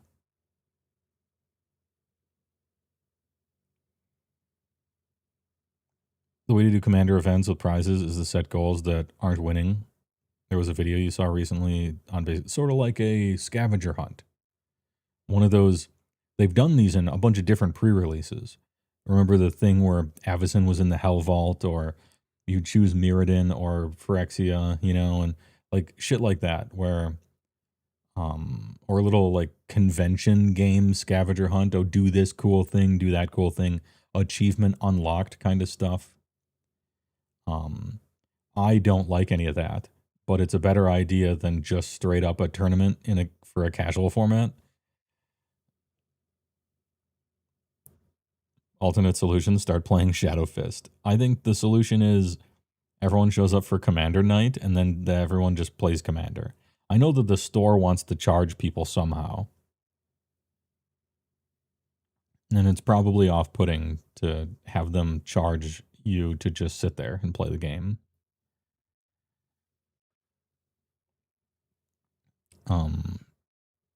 Sayuth. Thanks for the follow. First time chat. The hybrid push is fine, just not as interesting as a lot of people think it will be, in your opinion. What it will do is it'll probably give another 3 staples to each monocolor. And another probably 10 decent choices for monocolor. It'll allow 2-color to cheat a lot more and open up a lot of stuff for them. And it'll let 3-color decks to sometimes kind of look like 4-color decks. But ultimately, after the first 2 weeks or so, everyone will have scoured Scryfall or Moxfield or whatever, and everyone will just find like the two best ones to just put in whatever. And everyone will have maybe another 2 staples. But it will get distilled down into, oh, we just play this now, right? And most hybrid cards are from Lorwyn, you're right. And Lorwyn was a great set. And we're about to get Lorwyn 2, which will have hybrids. So that's something.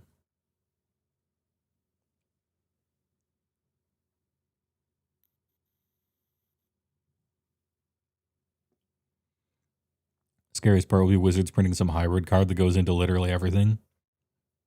Yeah, kind of like a Beseech the Queen, except better. I don't think Beseech the Queen is worth playing for 6 in non-black. Basically, in almost anything. But you could imagine a card maybe a little better than Beseech the Queen that accidentally just goes in every deck. That'd be unfortunate, right?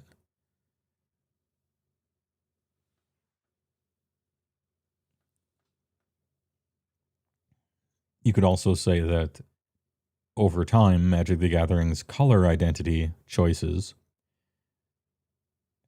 have done way more, way more egregious changes than a hybrid from Lorwyn 14 years ago could ever hope to do.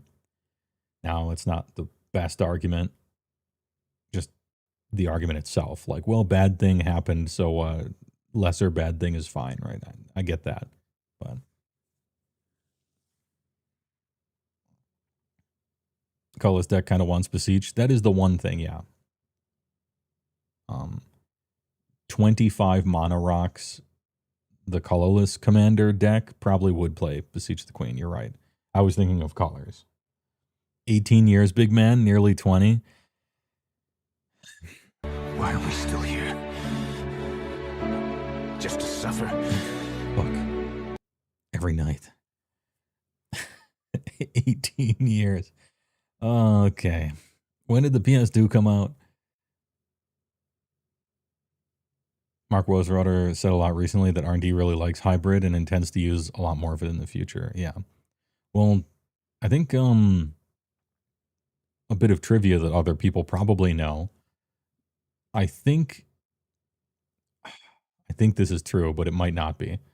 I recall Mark Rosewater saying that Richard Garfield came back to help design a Magic set, which he does from time to time. And he came back and helped design the original Ravnica. And one of the things that he came up with was hybrid mana. And so I think that's true, that Richard Garfield came back, helped design Ravnica, and invented hybrid. So questionable trivia there. Question for the stream: would allowing all planeswalkers to be commander like what they did with vehicles be fine, or is there something you're forgetting? It would be terrible, I think. I think it would not be good. I also don't think they should have done it with vehicles. Personally. I think it's fine to have some commanders that are planeswalkers, as long as you design them with that in mind. You write the one sentence. Just write that one sentence on there. But I don't want to play against 3 Fairy, the commander, or Oko, or whatever the fuck. There's 300 planeswalkers. There's gonna be like 12 of them that are the most toxic shit ever. And it's probably a trap for most of the people that would want to do it anyway. Ren and 6. Just steer clear of the whole Hornet's Nest. If you want a Planeswalker commander, then design one on purpose. Don't push a button so that there's 300 extra commanders suddenly. And now we got to distill all the toxic ones out of it. I think it'd be a bad idea.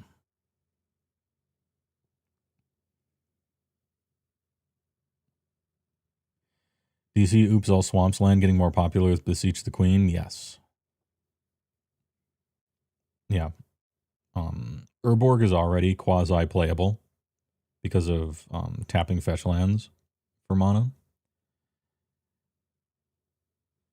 The downside to just natty throwing in Urborg in your non-black deck is that when you're playing against a black deck, suddenly your land makes their Cabal Coffers turn on and it might not otherwise. So that is like a downside to it. If you could play Beseech the Queen in everything, I think Urborg showing up in non-black decks would get a lot more common, which to me is a little gross. It's not, I don't think, worth fixing. I don't think it's a problem worth fixing, but it is a little gross.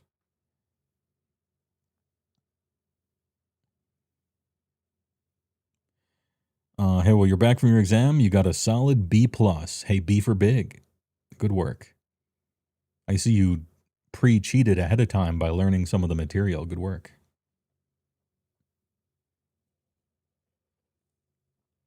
You don't think you should have done vehicles at all? Yeah, I agree. You already have artifact creatures. Just do that. Fuck off. I don't know. I don't like vehicles. I don't like saddle. I think those are largely just cluttered up the game with mechanics that don't matter. Kind of like battles, where a battle could have just been an enchantment, but you invented a whole new card type for no reason. That sucks and is stupid. And now it just hangs there forever. Old man yelling at cloud over here.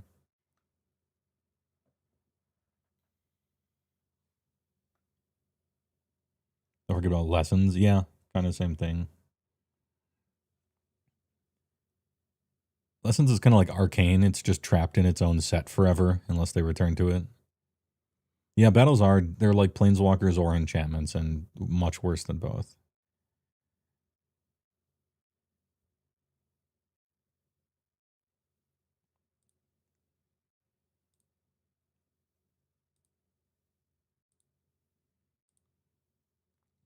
Only have 5 dozen commanders that have repeatable removal or board wipes in the command zone. It's probably not a good idea. Yeah.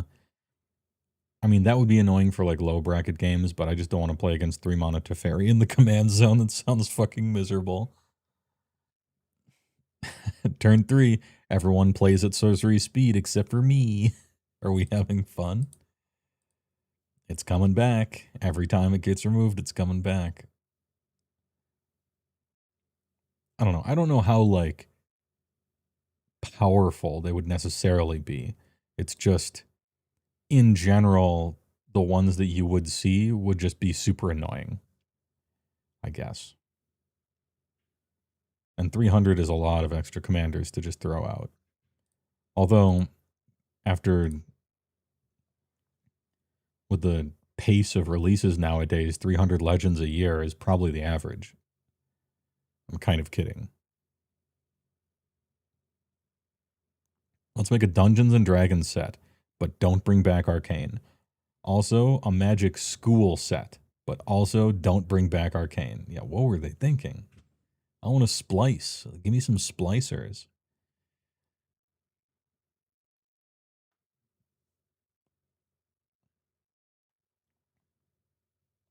Oh, also I should say, they took off what? They took off Vorinclex, Jin Gitaxia's Expropriate, and Sway of the Stars. Splice into battle.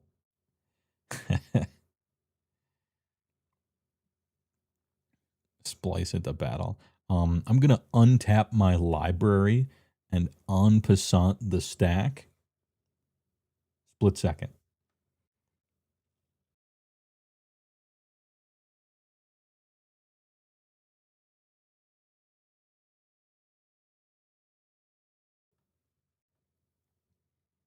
I was just about to say before I got caught. Sorry, you got. Oh, yeah, that's right. You got splittiest, secondiest. Yeah. It's not split second, it's split third. Split third is just faster. This deck's a par 5.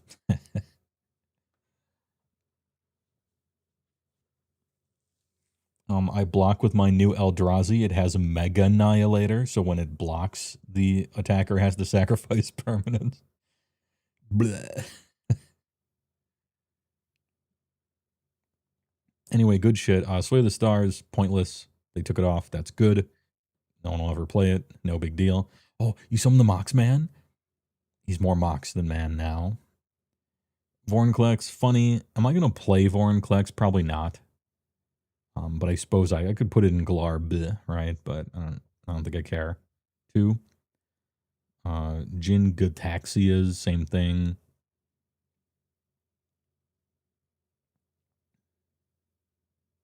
Oh, they took off Deflecting SWAT, which is massive. Deflecting SWAT was, I think, a mistake to put on in the first place, and they agree. That's awesome. I'm not going to, like, this isn't even a joke. I have, like, chosen not to, like, I'm building commander decks on Moxfield, right? And I'm like, oh, do I want to make Tamir? I feel like I want to make some 3-color deck with whatever. But every time it's a 3-color deck and it has red, I kind of don't want to build it at all. Because Deflecting SWAT is a game changer. And I'm like, nah, not really. It's one of the only 3 red cards you would ever play anyway. So, nah, I don't think so. I need those game changer slots for other stuff. So I would, like, drop the entire red color for that. I don't know. Maybe this brings it back to the table. And then Expropriate is a sorcery speed Crater Hoof. Like, you cast it and you win the game. Okay. No big deal. What if you made Horsemanship but for spells? Horse Weaving.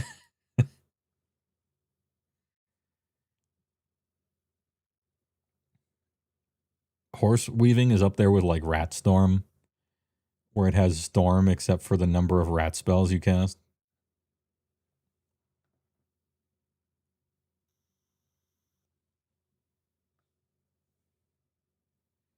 By your count and including what we've seen in Avatar, there's 382 new commanders this year. That's crazy. That's so many. I was in passing kind of just saying those words. I didn't know what the numbers looked like. It's actually worse. That's crazy. Appropriate shouldn't exist outside of Conspiracy Cube. I don't think anything it's doing is particularly anti-magic. You know, like, the conspiracy cards that only work if you drafted them, like something like that just fundamentally doesn't work. It's just a big blue I probably win the game card.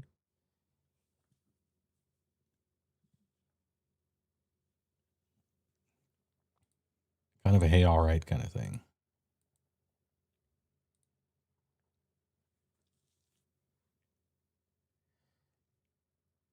Anyway, good shit. Nice Commander Brackets update. Bracket 4 is still trash. Unfortunately, we were not saved. Bracket 4 was not saved. It's still shit. But I think I appreciate most of the other changes they've done so far. Hybrid is very exciting, so I'm hoping that they get feedback on that and everybody says they like it, hopefully. If they do that hybrid thing, that's very hype, very exciting. If they give us another bracket, ideally in between 3 and 4, so we can have fun with good cards instead of CEDH Lite, that would be awesome. So I'm going to try to put forth some feedback on that one. I hope people catch on. Once again, they're like, hey, we're not going to ban Ristic Study because we think it has mascot status by now, but give us your feedback. Hopefully the people rise up. And look, I'm going to give them the mascot thing for Sol Ring, but you only get one. Okay? You can't use this excuse, this loophole again. I'm closing it. You only get the mascot excuse for Sol Ring. Line in the sand. Ristic Study is the mascot for not having fun in Commander. It's the mascot for a horse shit that shouldn't exist if it's a mascot at all. Get it out. And Smothering Tithe, right next to you. The second one through the door, don't let it hit you. And hopefully Farewell gets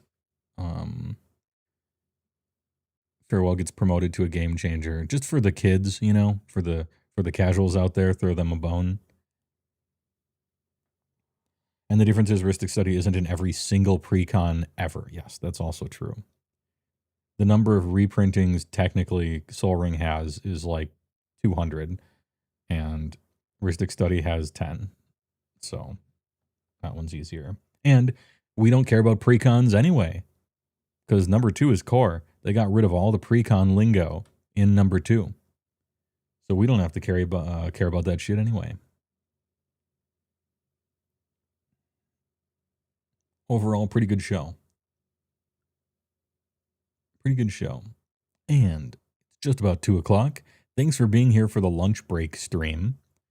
Extended lunch break, I guess. Thanks for stopping by. Appreciate.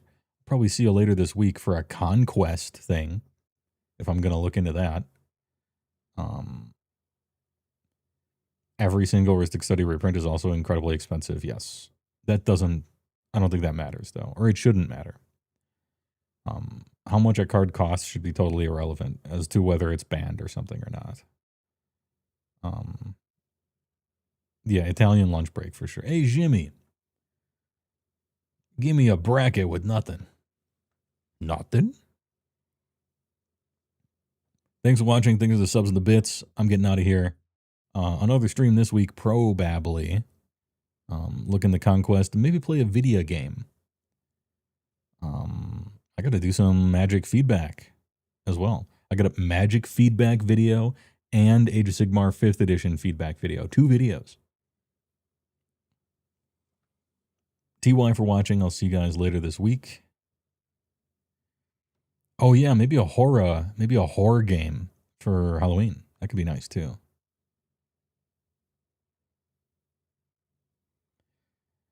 Bro, when the Guildgate Guildmage theme deck slaps the upgraded tier decks because it's too awesome. Guildgate Guildmage Tribal.